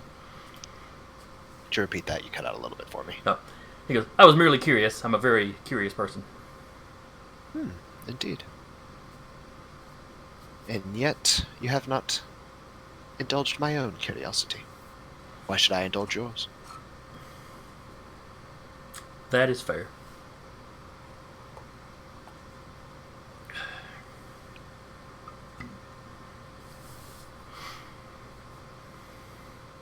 As I remember, I need to write this guy's name down. Colin. Colin. Maeve's sire. General pain in the ass. Basically, yeah. They have a love-hate relationship, Yeah. I get to flex a little RP muscle. I'm loving it. Okay, sorry.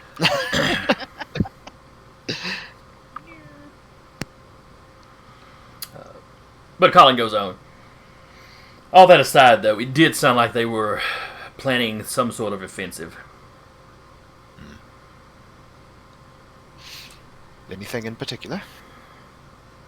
Or just generals? They were just in a general planning stage. I'm not sure if the local was a part of their pack, or if it's just someone they knew was in the area and they made contact with.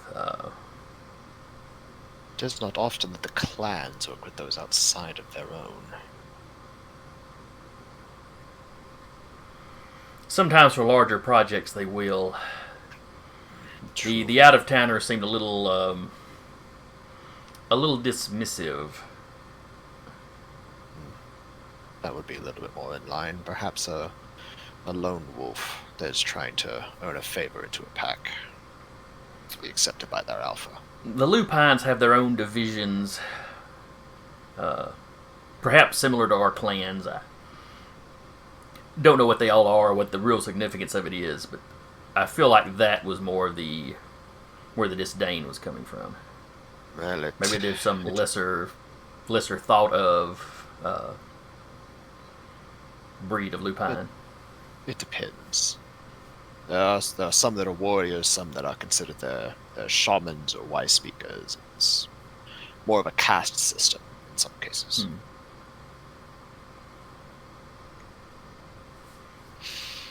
Well, there will be Elysium on Sunday. The prince has called a meeting. You will certainly be able to introduce yourself there afterwards. Well, I've had the keeper of this Elysium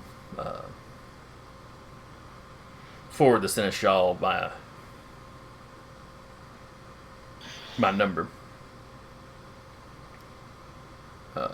Sunday will probably be soon enough for the official presentation, but I wouldn't want to wait that long to notify him that I was in town. Prudent. Yeah, breach of protocol. Indeed.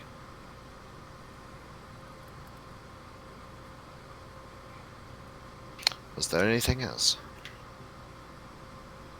That was it. I figured you would want to know when I knew. Wise. That'll give me some time to plan.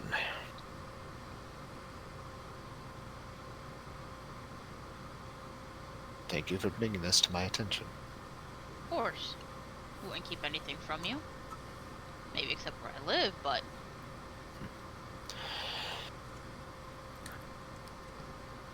That kind of paranoia, Colin goes, that kind of paranoia will keep you alive. It has done me well for as long as I've been alive.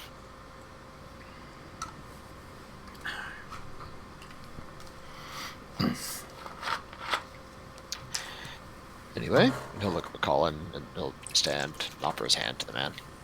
Hey, we're shaking hand. He's got a firm handshake, but it's not one of those where he's trying to intimidate or Yeah. It's just a firm handshake. He just grins like, "It is not often I have such a rousing verbal spar."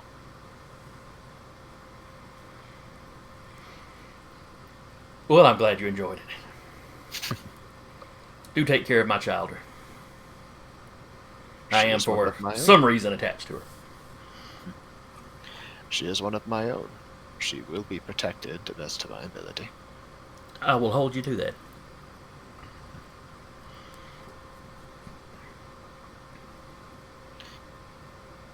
Right.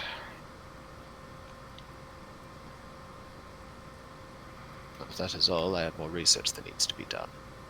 And planning to finish. Alrighty. Well, we'll see you Sunday. Indeed. Sunday. As you step out of the office, the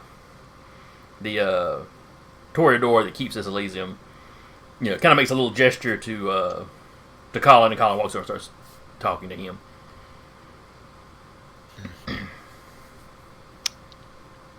I must say, as they do that, Samuel just put a hand on Maeve's shoulder.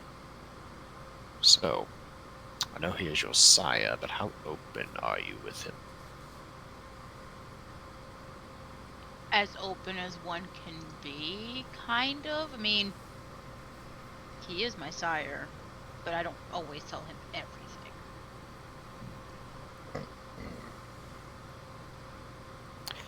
Sire, no.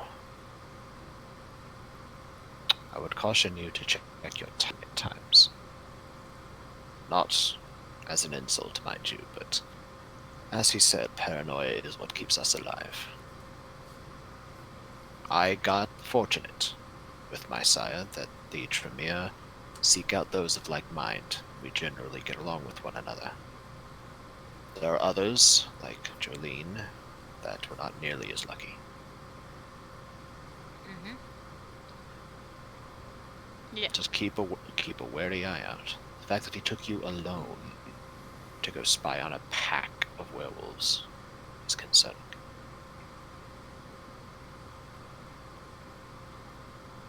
I mean, is not the first. Before, of course, I joined the coterie. Not the first time we went alone to do Renacon, spying and whatnot. But don't worry, I will be wary next time. Thank you.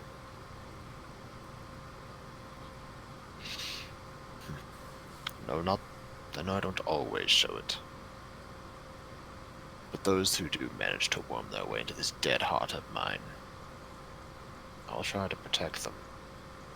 That includes you. That's good to know that you do care. And don't worry, Sam. I care about you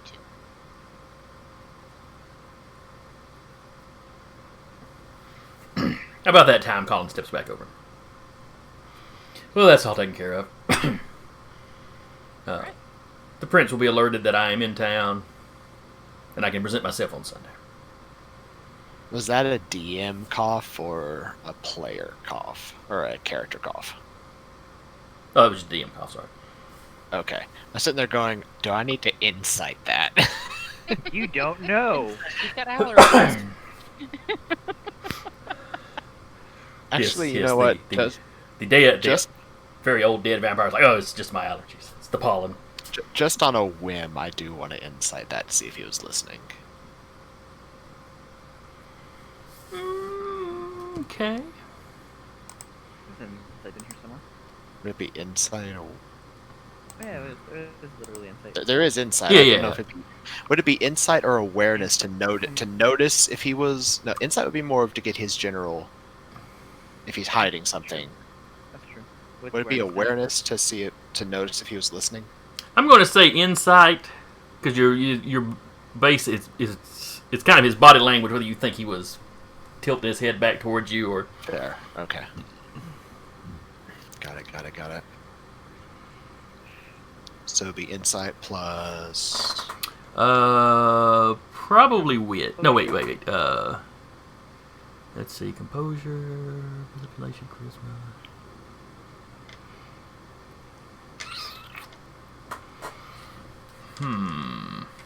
Think of the composure. Or... Yeah, I'm thinking this would be more social than mental.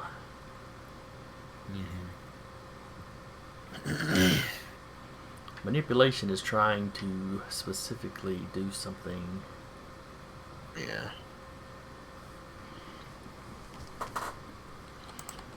What specifically is composure for?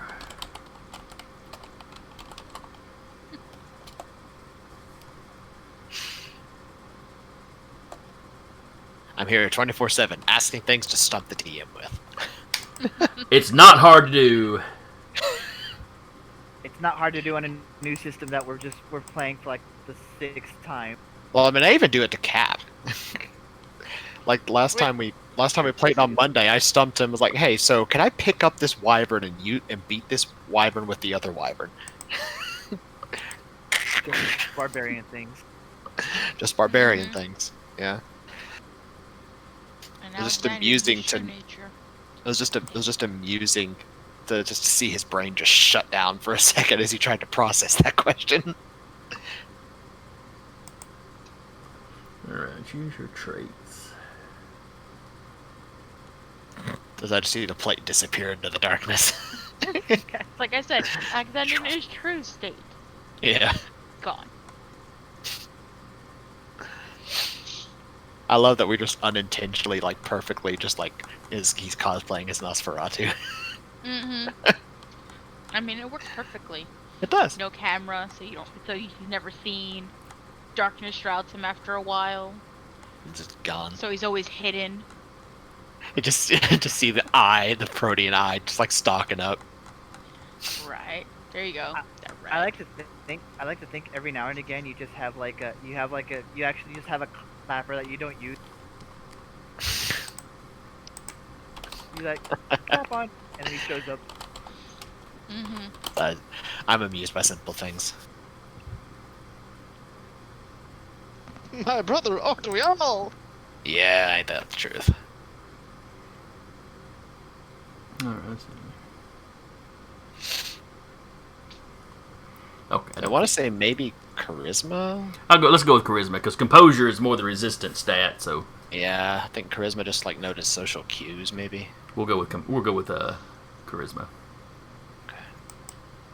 Probably no modifiers involved. What are my specialties? Because I have a lot of those. No, just your composure and your insight. Oh no, would. Charisma. No, this wouldn't be etiquette. That's never mind. Okay, yeah.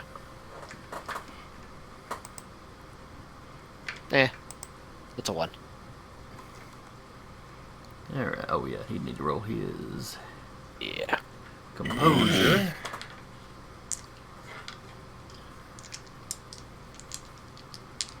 And that'd probably be composure subterfuge. You know, if he's resisting this, and I'm not just rolling to make you think he Yeah. might be. Make the player sweat a little bit. I mean, yeah, insight's not something I'm best at. Like, insight plus charisma, that's only 4 dice. All right, so you got 1 success. You can't tell. Yeah, I kind of figured. But yeah, y'all walk out.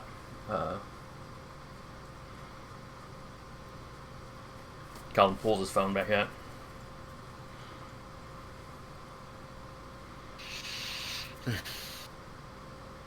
Well, suppose that's that. Colin's like, it was a pleasure making your acquaintance, Samuel.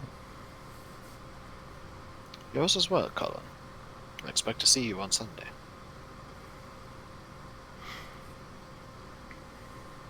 You will. The last thing I would want is the prince rolling his sheriff's out because I didn't show up to present myself.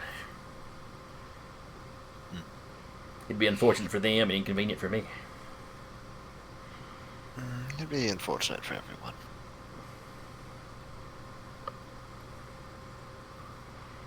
And Yep. you see he's got the Uber app on his phone. Right? Yeah. He'll go over and he'll go to his bike.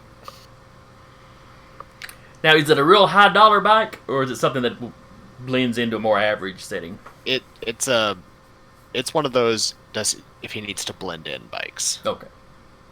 It's not high dollar. It's more one that looks like it could take a beating, It's Kind not of. a Harley, it's a Kawasaki. basically. It's not that it looks especially cheap. It's just average motorcycle. Yeah. It's not like you've got an Indian Chieftain or one of the really high dollar somethings. No, it's pretty average. Okay. That's his. I want to blend in somewhere. Where your car is the I'm here to impress people. Basically. Why, yes, I am a doctor. Essentially. All right. So you drive off, or ride off. Mm-hmm. An Uber comes by and picks up Maeve and Colin. Not the same one.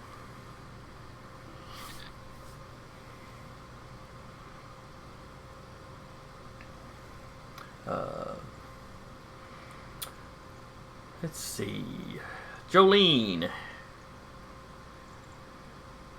You've got you get the text from Samuel about, it may be in an extended meeting. Did you drop any kind of message in your text about the Elysium coming up? After informing him, like either before he left or when he got home. No, he did say over group text there would be a group meeting on Sunday. Oh, that's right. Just That a would- group meeting. Well, yeah, it's over a text. You can't just flat out say Elysium. That could be at the house. That could be anywhere. Yeah, But it does tell you that it does imply to you have your Sunday night free. Yeah. Oh, she would, situate that. Gonna show up with his vest caked on.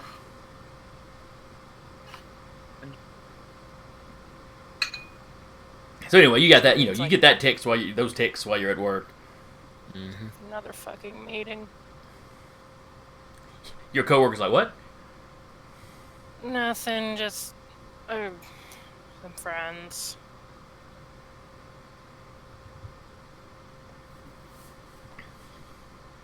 You don't sound very happy about your friends. I mean, it's just a lot of meetings, and I was hoping just to maybe take a nap Sunday. You know how it is. You work the whole week, and you just want to kind of recharge. Oh yeah, yeah. And good enough folk and all, don't get me wrong, just... She's like, "Yeah, I can remember getting into my 30s. Yeah, Could party all weekend in my 20s. Once I got to my 30s, it's a bitch. I feel you. and the woman speaking is in probably her late 40s by this point. She is the oldest. She's the Actually, the mama. older. Yeah, she's the oldest worker at the.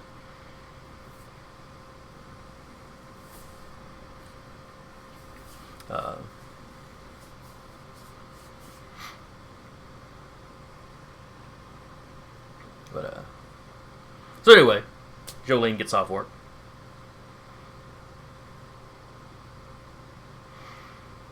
What would she like to do for the rest of her evening? Honestly, she's not gonna go hunting. She'd probably just send a text like, "What kind of meeting? Do I need to dress up for this? Can I skip out?"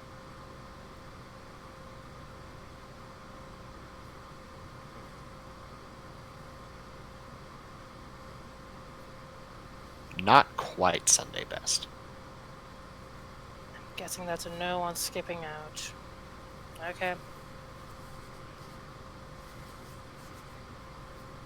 Yes, unfortunately for Jolene, the Jones Valley Coterie is currently in favor. Yep.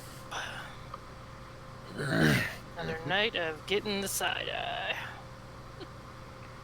Blackjack, if And Now babysat. Jeanette does not give you the side eye. She gives me the full-on She murder flat eye. out curls her lip at. She like makes like cut across the throat motions from across the room.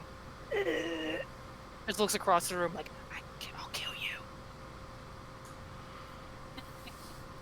Blackjack goes to find a full-length mirror with what she's wearing right now.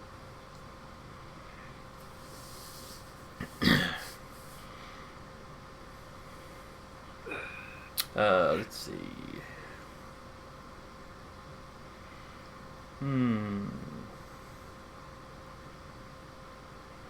Alexander. Yes. You've spent several hours kind of scouting out the underside of Jones Valley. I guess the Jones Valley Warrens. Yes. And sure enough, you found some of those entrances to the cave systems where, what was her name? Dana, where Dana had said they were. And there's a few areas that are marked with, it just looks like graffiti, but it's Clan Nosferatu markings. Almost kind of like a thieves' cant. Vampiric thieves can't. Sort of. Exactly. It doesn't really leave complex messages. It just sort of marks locations. But, especially when you're getting familiar with the underground, you can use them as kind of location markers. And while, they don't spray paint the secret entrance to anything, it's close enough, some of them are close enough by that when you see one, there's an entrance or an exit or something close by.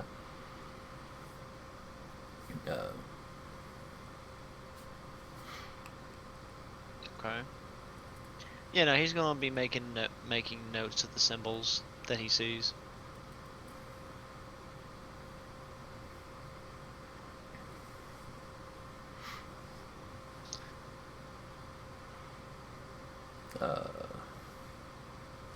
Give me a wits awareness.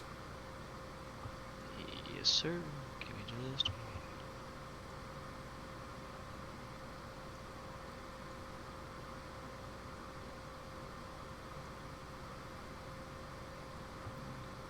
Okay. Guess I did the same thing I did earlier.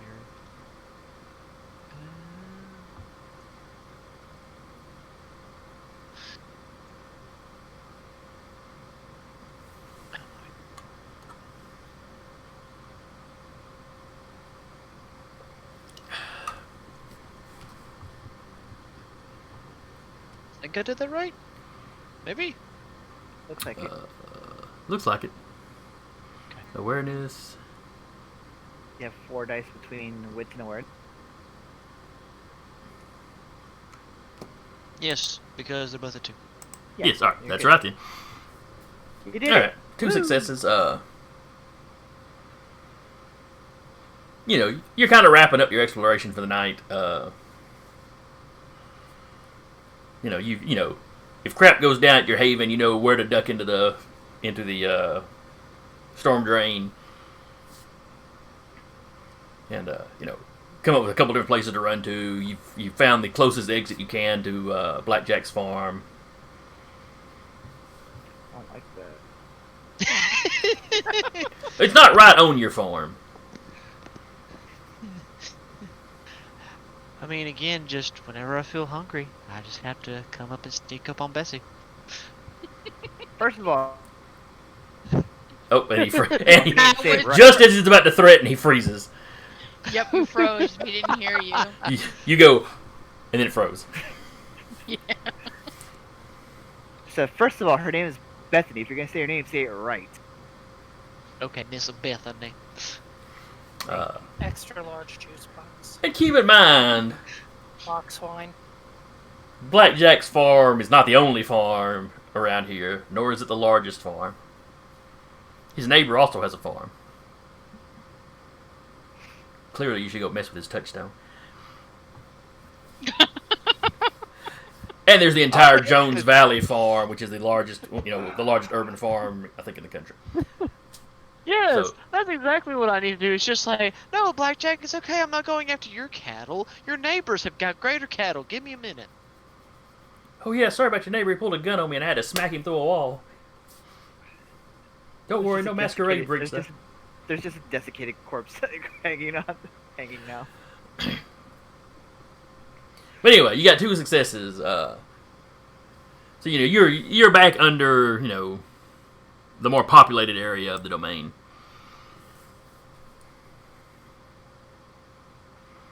And you hear a little ruckus.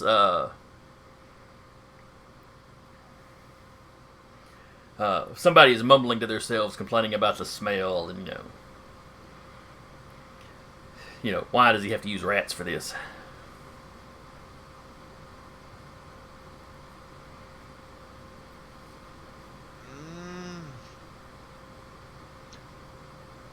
Anything I can roll to, like, kinda get a better look at him, or... You could roll stealth to try to, because it's kind of around a corner for you hearing this. So you could roll stealth to try to creep up and peek without being seen. I will give it a shot. What is Now, it? don't forget you also have obfuscation. You have abilities you could use. Let's see, obfuscation. What all do I have?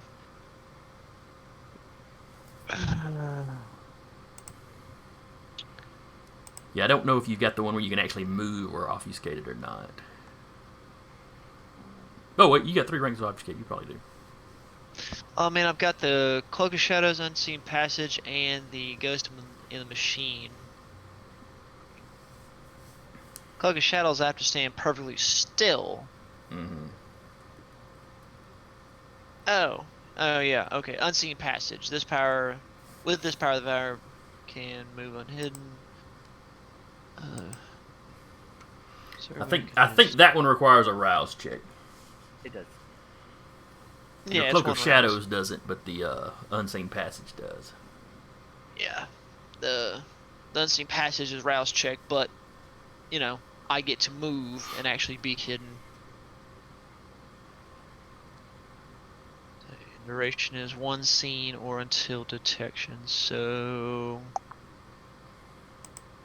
why not? I'll do a rouse check. Let's see how well this is gonna do for me. Okay. Yeet. Hey. You don't get any hungrier.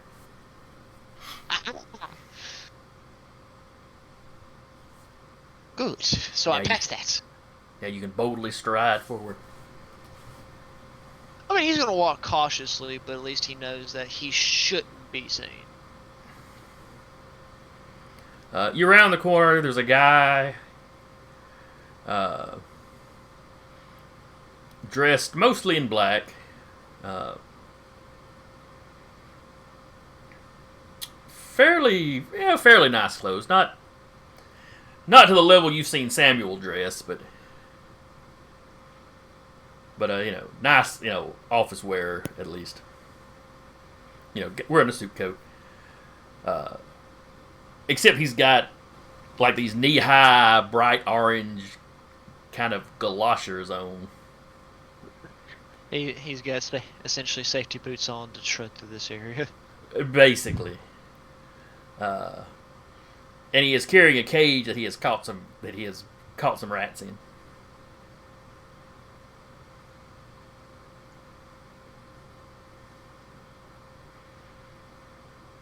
As you round the corner, Yeah. as you round the corner, though, he is picking up an already dead rat. Oh, what happened to these three? And you realize this is where you were hunting earlier.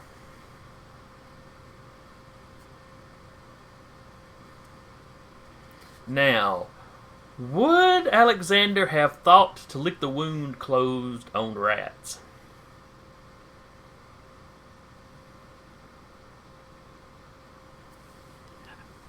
I want to say yes because again, with him, being a veterinarian and being akin to them, he would still feel a little, and I say this with a grain of salt, a little remorse for hurting them. So he would at least make it look like, if anything happened to them, they at least pass naturally. Okay. Yeah, so the guy kind of looks the rat over and throws it down. Yeah, maybe they were just poisoned. He kind of shakes its cage. It's got 3 or 4 rats in it. I hope none of you boogers are poisoned. Oh, well, you ain't gonna last that long anyway. And he starts trudging through the muck. Back the way he came. Probably, there's an exit. Little ladder on the side, exit out. Kind of in the direction he's going, so. Yeah, Alexander is just he's not gonna be right up on him, but he's gonna do like quarantine. He's gonna keep a good 6 feet, maybe 12. Sure enough, he walks to that ladder. He slowly climbs his way up.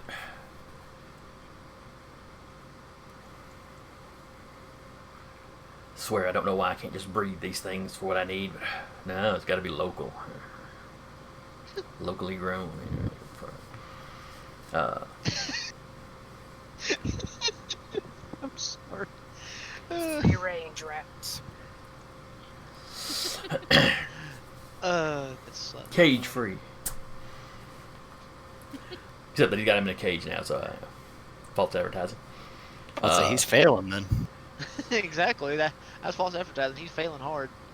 So he gets up. He very carefully takes those galoshes off. Kind of beats a little bit of the muck off. Puts them in a garbage bag. And this is all on the side of the street. He's he got a car parked here. He puts that garbage bag in the trunk of his car. As he puts the bag in, you see him pull out a oddly curved knife, about yay long. Well, you're not watching the zoom. It's really it's more of a it's really more of a dagger. No, I mean I've got the stream. Oh, okay. So I can semi-watch you. Okay. Digital day. It's really probably more of a dagger than a knife. Oh He yeah, pull- no, you know. it'd definitely be a dagger. And he pulls that out and slips it in his coat.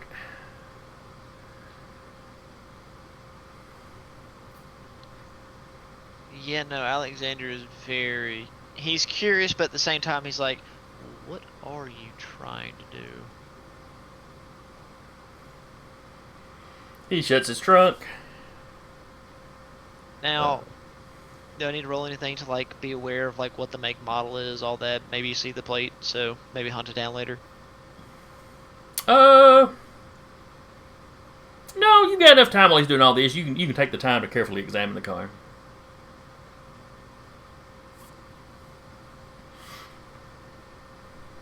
And it's, it's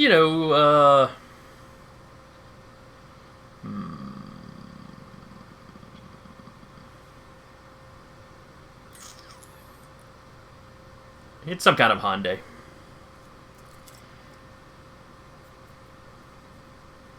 Okay, so we got a Honda or Hyundai. Excuse Hyundai. me.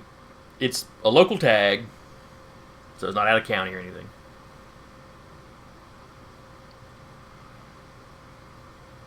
And once he's fetched the knife and put the boots back in, he walks back over to the storm drain and kind of pushes the essentially like a manhole cover, pushes that back in place. Lucky for you, he didn't do that as soon as he got out, so you were able to climb out without any trouble. Mm-hmm. Yeah, because that'd been fun doing the classic cartoons of trying to slowly step up and all of a sudden just have my head crushed by a freaking manhole cover. I'm sure it's happened to many Nosferatu. Yeah, probably. So he looks around like he's making sure nobody's seen him. But it's, by this point, probably 2 or 3 in the morning. Not on one of the main roads. Is a residential area, so everything's kind of quiet. And did I have enough time to know what he looks like? Kind of. Oh yeah. You managed to get a decent look at him.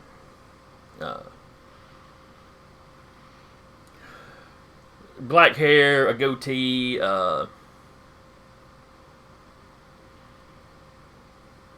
His hair is kind of close cropped. Not buzzed or anything, but he's got a very kind of just office professional look to him. And he picks up his cage of rats and starts walking down the sidewalk. As you keep watching him, he comes to a house. Kind of looks like he's making sure all the lights are off in the house. Puts on a leather glove, which he was wearing down in the sewers. Mm-hmm. Reaches down, grabs one of the rats. Using the dagger, he starts kind of chanting under his breath. Kills the rat very quickly, and with the dagger begins kind of spreading the blood around this house.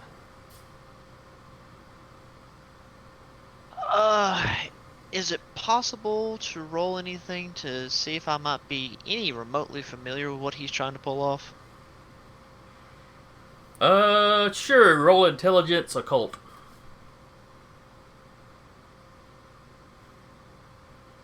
No, go. Yeah, okay. No. Go to a cult. Yeah, I did that backwards. Okay, so. Yeah. And intelligence.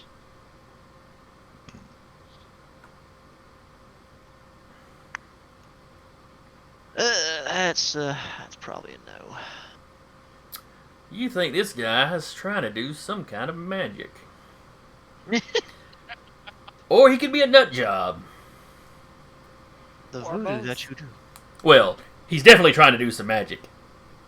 He could actually know what he's doing, or he could be a nut job. The Tremere do magic using blood, so...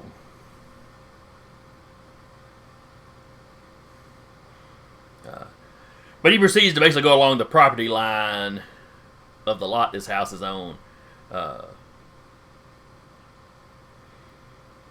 He essentially ends up using up all the rats by the time he gets all the way around it. As he moves along the property line to the backyard, do you follow behind him, or do you just kind of stay on the sidewalk where you're at?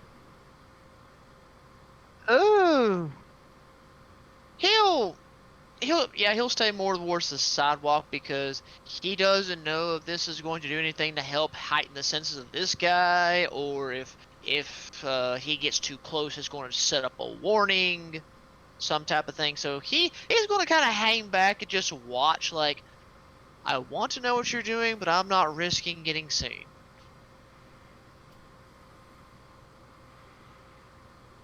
So yeah, you see him go all the way around. The whole procedure takes about a half hour. Okay. He comes back. He's now got a cage full of dead rats.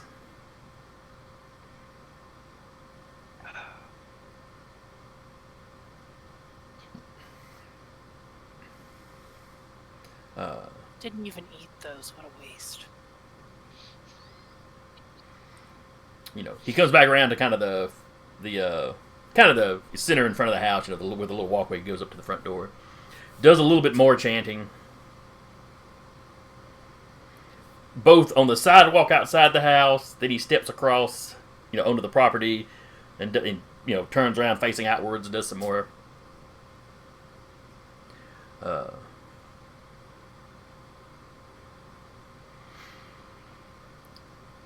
And then when he seems to be done, he kind of sighs like, "Oh, finally." And then he takes his dead rats and starts walking back down towards his car.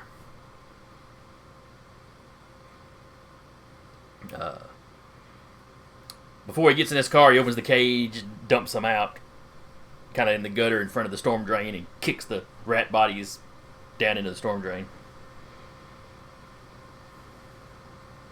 Puts the cage and the big leather gloves in the trunk. Immediately takes out some kind of hand sanitizer.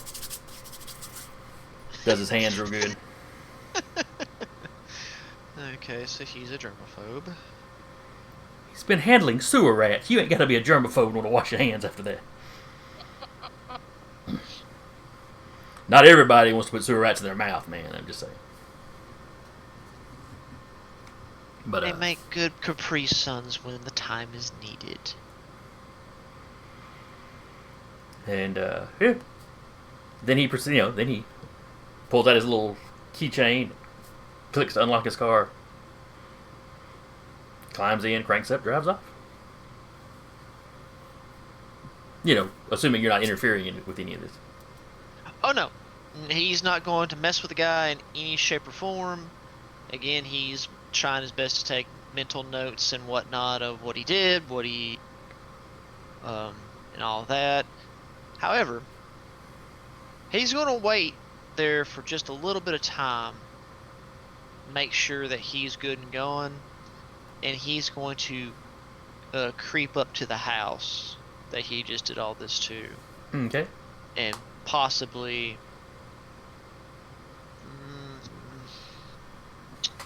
I'm trying to think. Look back at this, because I want to say like he would pull out his phone and take some quick pictures if he could. Oh yeah, no problem. You can take pictures of the house. Now it's dark except for one kind of flickering street light at one corner. So are you using your flash? Ooh, that would probably be a problem, wouldn't it? Damn. What is your resources? Because you can get phones that have like a night vision thing on it. But that's not something most people think of. On the other hand, you're a vampire. I was about to say, that'd probably be the type of phone he'd need just so he can take pictures without, one, causing flash, because one, dear God, blinding light, and two, he can be a little bit more inconspicuous with taking photos and still not really have people see him do it. Let's see. Do you have much in the way of resources? Probably not. Okay. Like I said, I'm not real sure where that would have been or where I could've- Under Chronicle, if you click the tabs along the top of your character sheet. Sure thing. Let me see if I can find.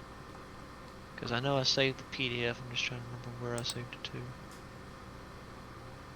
Cause let's see. All right, merits and flaws. You've got Feeding Flaw Vegan, Haven Flaw Creepy, Haven Mask.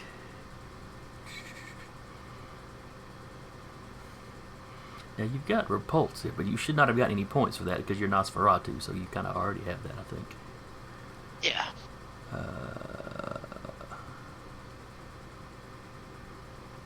Oh, I see where you just have the clan band. Okay, I see. Okay, you don't really have any resources, so I don't know how fancy a phone you're going to have. I mean, Okay. not having any dots, it does not mean that you are flat broke or anything. But,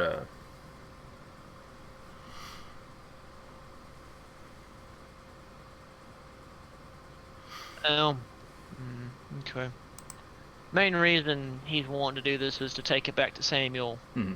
well, you can certainly kinda- get a good enough view. You can certainly look at the mailbox and get the, or the house number. You know, you can get the address anyway. Okay, he'll probably end up doing that, probably researching and letting Samuel know, like, later on about what he just watched. And since, He knows blood magic a little bit better. Maybe he has an inkling of what the piss he just did. Let's see. While you're doing this, are you doing this off on the sidewalk, or do you step onto the property? oh no, he's going to continue to stay off to the side. He's not going to step foot on it. Oh, I don't guess I needed this book after all. Okay.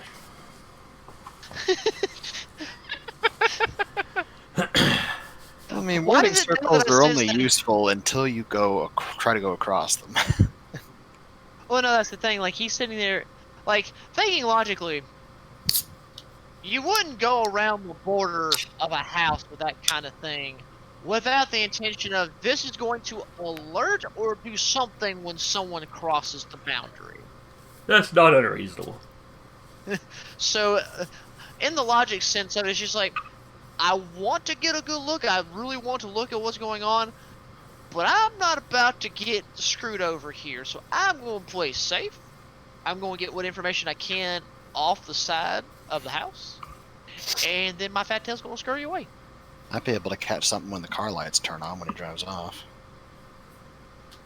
Like I said, he manages to get the house number and stuff anyway.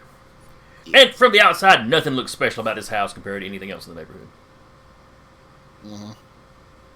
You've just observed this strangeness.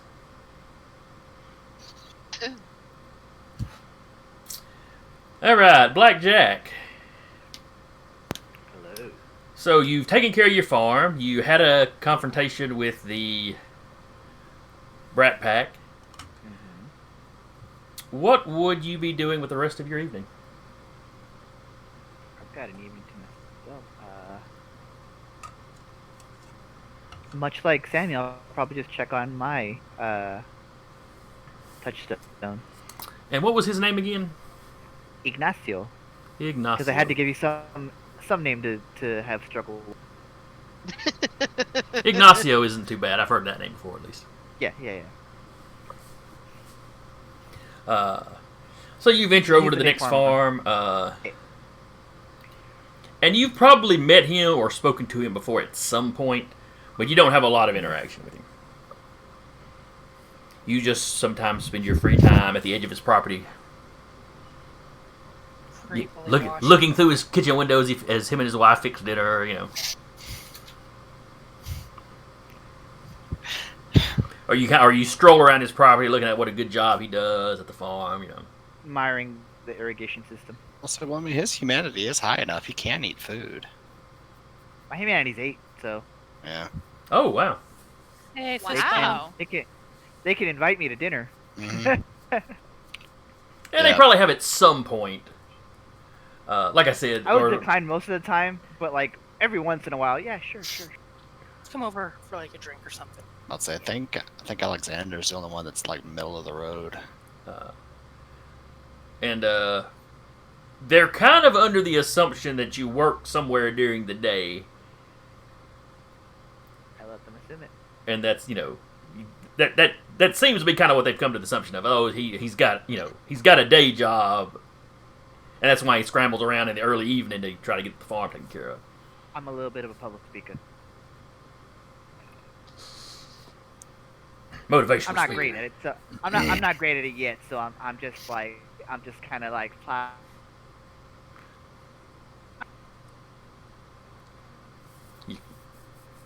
You broke up a little bit there for me, but I heard you're not great at it. So now I'm picturing you as a motivational speaker.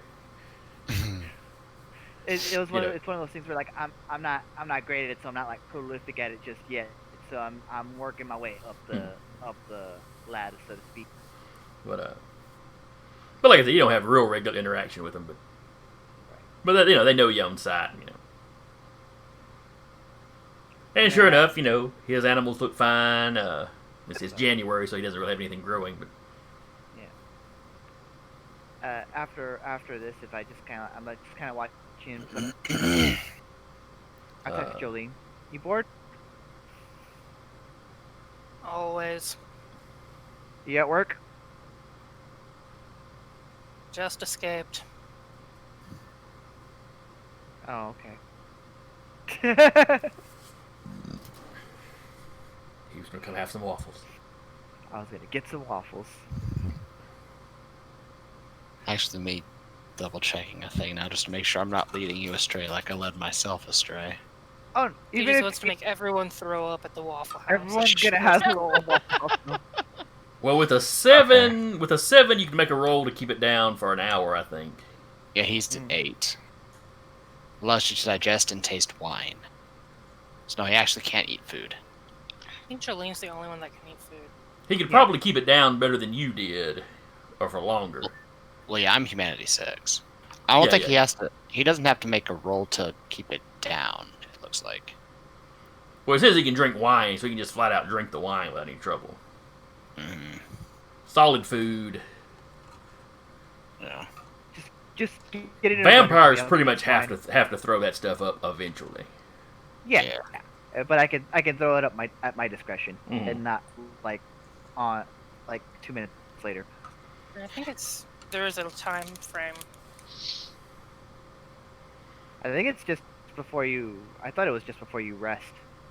At 8, it might be. Yeah. Unimportant at the moment. Yeah.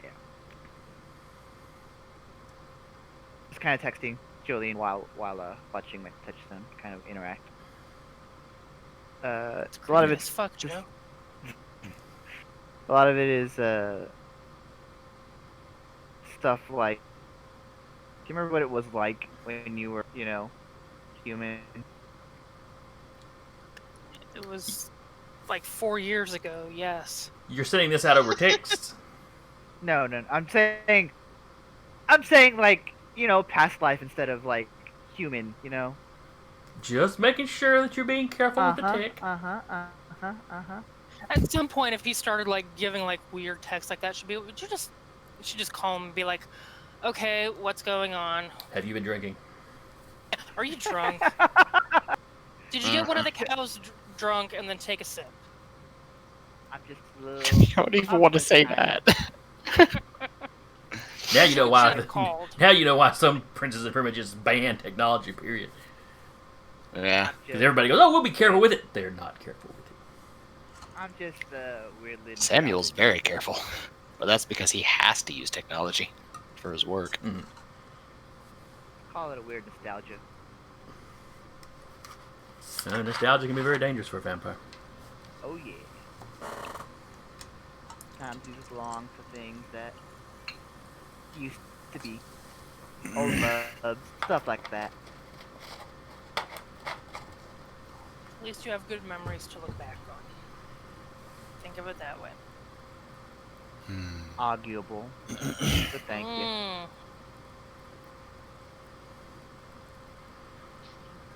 All right. At about this time, you see the couple you've been watching start, turn off the TV and get up. You realize they're probably getting ready for bed because it's kind of late by this point. Fair enough. You are not as late in the day as like Alexander just was. Right. Mhm. As I see them like get ready to go to bed, I'm just like, This is 11 or so, yeah. which is maybe a little late for a farmer to be going to bed, but it's winter. He ain't got to be up that early. He's got nothing to really take care of. He's got he's got his animal, but there's not really a rush. He had a season finale of a TV show to watch. Something. As they start going to bed, I'll just like kind of take one last look at his handiwork and.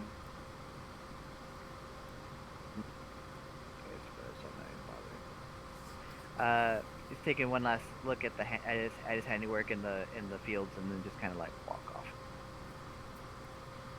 Guy's a hard worker. I'm still on the phone with Julian. This guy's a hard worker. Hard work pays off. To a point. It always gets noticed.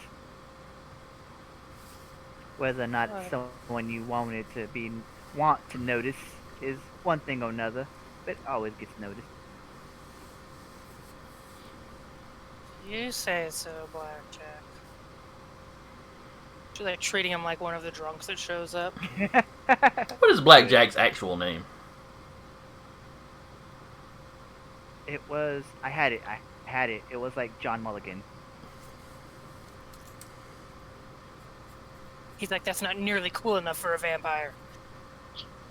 And then the Brat Pack gives him a nickname. It was like John Mulligan or something like that.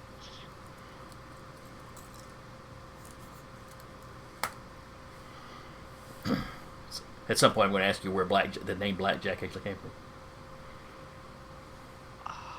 Did you almost lose your farm gambling? Is that what he was? Gotta start thinking up, man. Gotta start thinking up a reason. Oh no, I'll find something.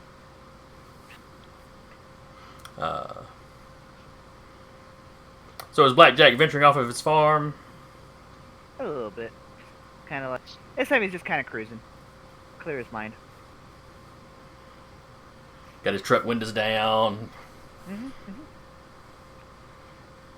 blaring his bluegrass music. There's always that one weirdo in January that has his arm out like that. Yeah, screw the masquerade. Not I mean, freaking honestly, masquerade. wasn't that I've seen humans do that. it wasn't that cold? Yeah, last January around here was actually fairly warm, relatively speaking. Back up north at home, I used to stroll around outside at 2 in the morning in nothing but shorts, sandals, and a tank top and a hoodie. Yeah. We used to live in Minnesota and would do similar stuff. Like, we used to hit Simon at releases at like 2 in the morning while it snowed. Freezing at 2 in the morning.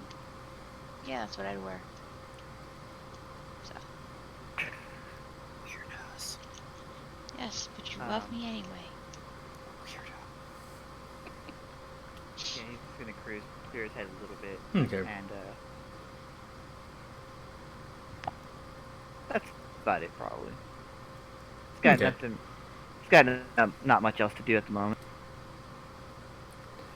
So it's getting kind of late. Let's see. Most of the stores in the Valley Bend Shopping Center would be closed. Probably all of them. Target's probably about the latest, one that stays open the latest.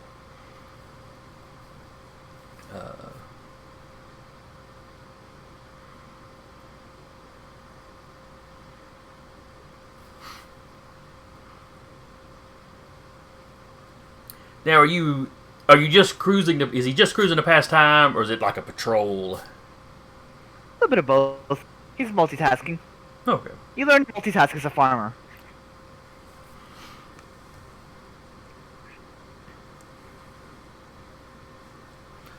I mean, if Stardew teaches you anything, but that's beside the point. Everything you do in Stardew is a little bit of multitasking. Sorry, I misheard if you wanted me to roll something for it. Oh no no no. I no. didn't. You froze up for a sec, so I didn't get to hear. Oh, okay. No, I didn't say that. There's a few people out and about on the streets even at this time of night. Mostly in cars. You see a couple people, maybe homeless, that are moving around.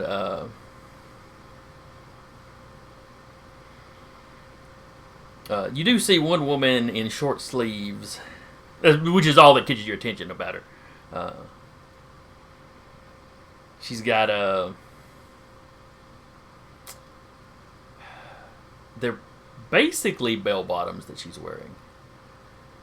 Not the big, super exaggerated ones, but she's got this whole kind of, hippie chic thing going on. Got a bandana tied up around her head. The long flowing blonde hair. Sure, we'll go with blonde.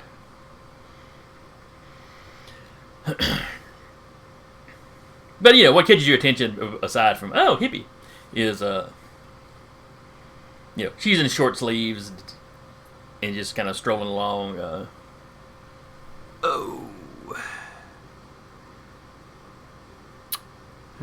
Some street or other. Carl T. Jones. Was she driving or is she walking? She's walking alongside the road. Oh, okay. Kind of headed up towards Airport Road.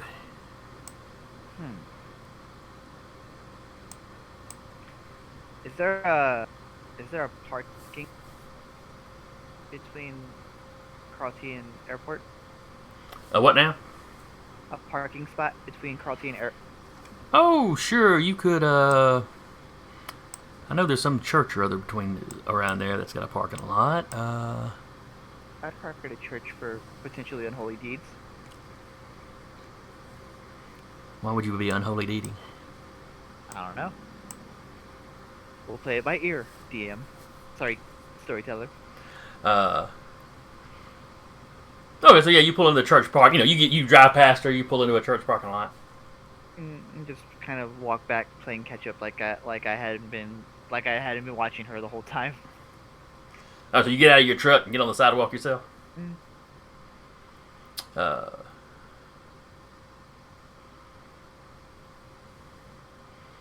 you had pulled past her and into this parking lot. Something I recognize. So do you wait for her to walk by and then kind of follow in behind her, or? Oh no, I'm like ships in the night thing. Oh, you're walking. Yeah. Let me see if she I'm noticed. Trying to like get it. Let me see if she noticed you pull into Sure. the church parking lot like that.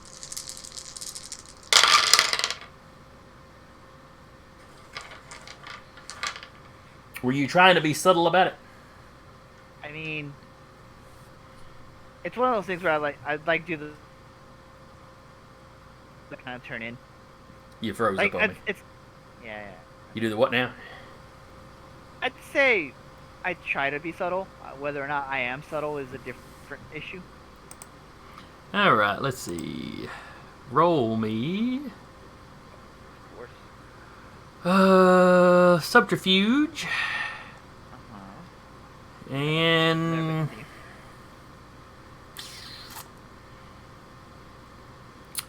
dexterity isn't really appropriate here. Would it also be charisma for a social cue? Manipulation. That'll work.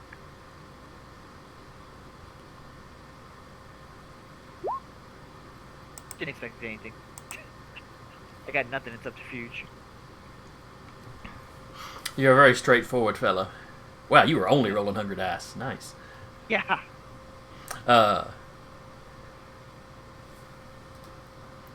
Okay, so yeah, she, well, you don't know if she noticed you or not.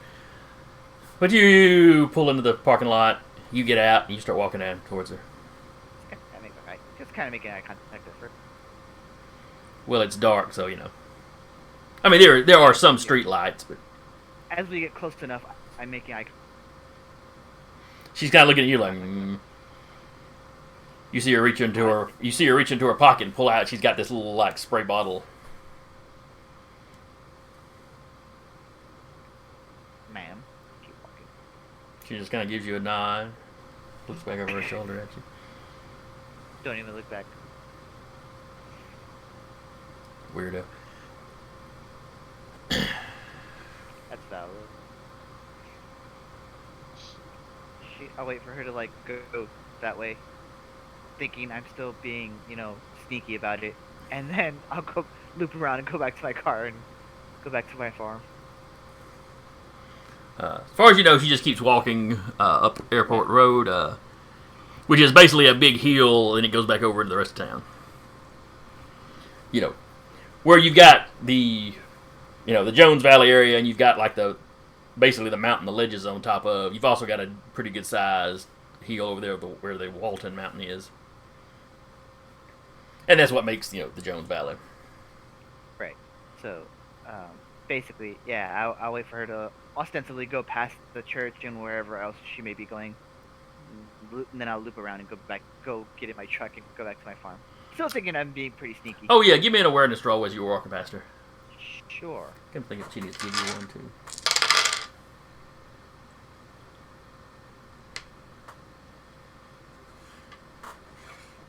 That's something. That's not nothing. As you walk past, you notice her breath was not misting. Was not misting? Yeah. You couldn't see her breath, and it's January at night. It's cold enough. Good to know. She noticed my... Oh, I guess I wouldn't. And she was watching you kind of close, so maybe she noticed some stuff about you too. Who knows? A big boy in dirty overalls. I don't know what she's gonna notice.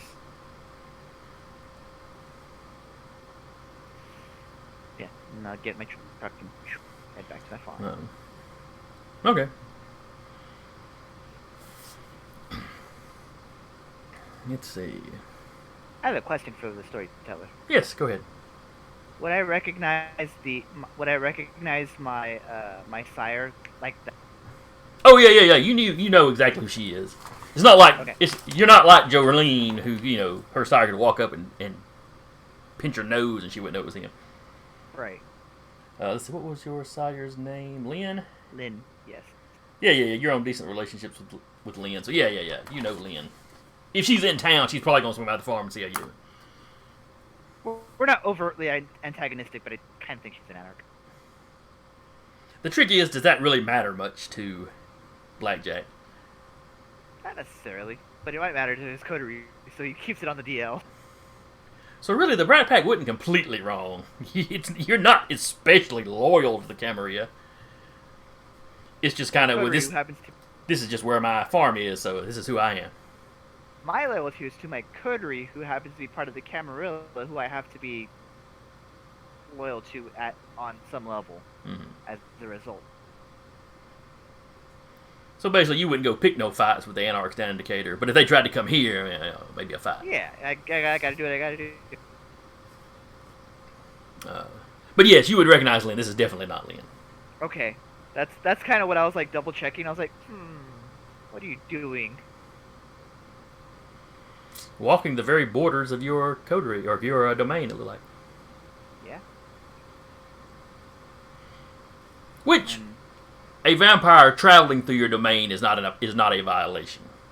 Sure. If they had their haven there, yeah, probably. They were hunting, certainly. However, we have just recently recovered from a Poacher. poacher. Yeah. That's Well, and you would have every right to stop somebody in your domain and ask them what they're doing. I'm not gonna. I'm not. It's not something that I'm going to ask. I'm just gonna keep a notepad description of a brief description of what she looked like, so I can at some point relay it to Samuel or whoever else. Okay. Just on the off chance. Well, she's pretty distinctive looking. Exactly. She was also a hottie, just so you know. Yeah. And you've got a high enough humanity that you still notice things like that. Hey. So I do the whole man.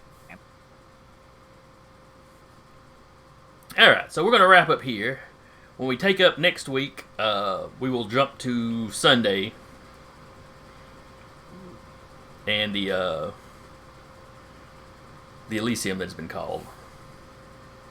Where did I say that was going to be? Oh yes, the old bank.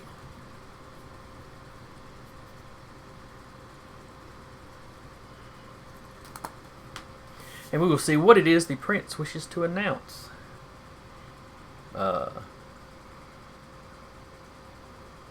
there will be a brief. Let's see. This is Sunday. There'll be a brief something for Saturday, as just before dawn, Samuel, just as you're getting ready to retire for the day, you get a text from.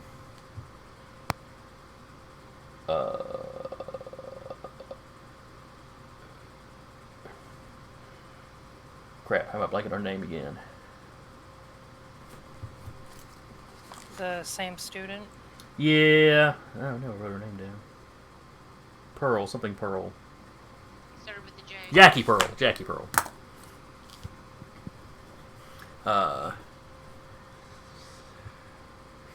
You get a text from her.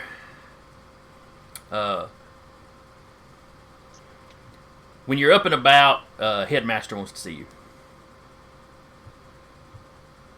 Or she'd probably say professor, because that sounds less weird in a college town. Once you're up and about, professor says he wants to see you. Which is a little odd. I mean, it's not odd that he didn't text you himself, because he don't text, but...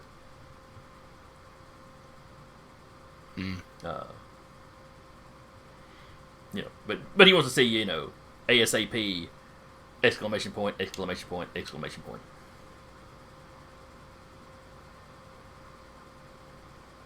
What time of day is it? It's right before dawn when you get this. Oh. I mean, like 30, 40 minutes. Okay. I'll just respond. Very well. You get a smiley face back.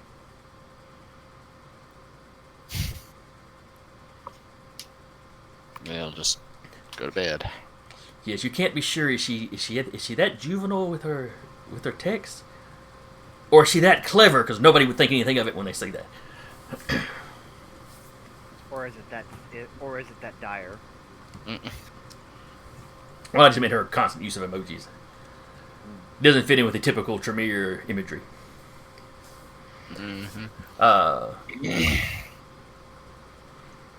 So next week you'll have a brief conversation with Alejandro probably before we move fairly quickly into Sunday and the Elysium.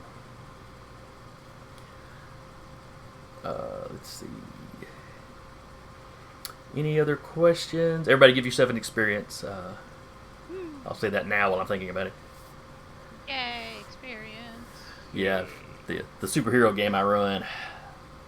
I finally remember to give them their experience. We're on episode... I think we recorded episode 21. And I had not given them experience since episode 9. Oh, jeez. They were surprisingly patient about it. Yeah. But we're doing this thing where they all have like 6 characters and we bounce around to different parts of the world and stuff. Yeah. So it's less noticeable, they're not playing like one character that long and not getting anything. Got it. But that's not here nor there. For anybody watching at home, I hope you enjoyed it. I hope my players enjoyed it. I certainly had a good time. We've got hints for a few of the upcoming plot threads. Let's see. Come back here tomorrow, and we should have Monster of the Week. Thursday should be Descent into Avernus. Then we are done for the weekend and should be back on Monday with the escorts, since this Monday is not a holiday. And then, of course, next week on Tuesday, we'll be back here in the Valley. Been your storyteller, Jason, and with me has been Eric playing Samuel, Sarah playing Jolene, Rat playing Maeve, Aduba playing Alexander, and Decca playing Blackjack. John Mulligan. And we will see you next time.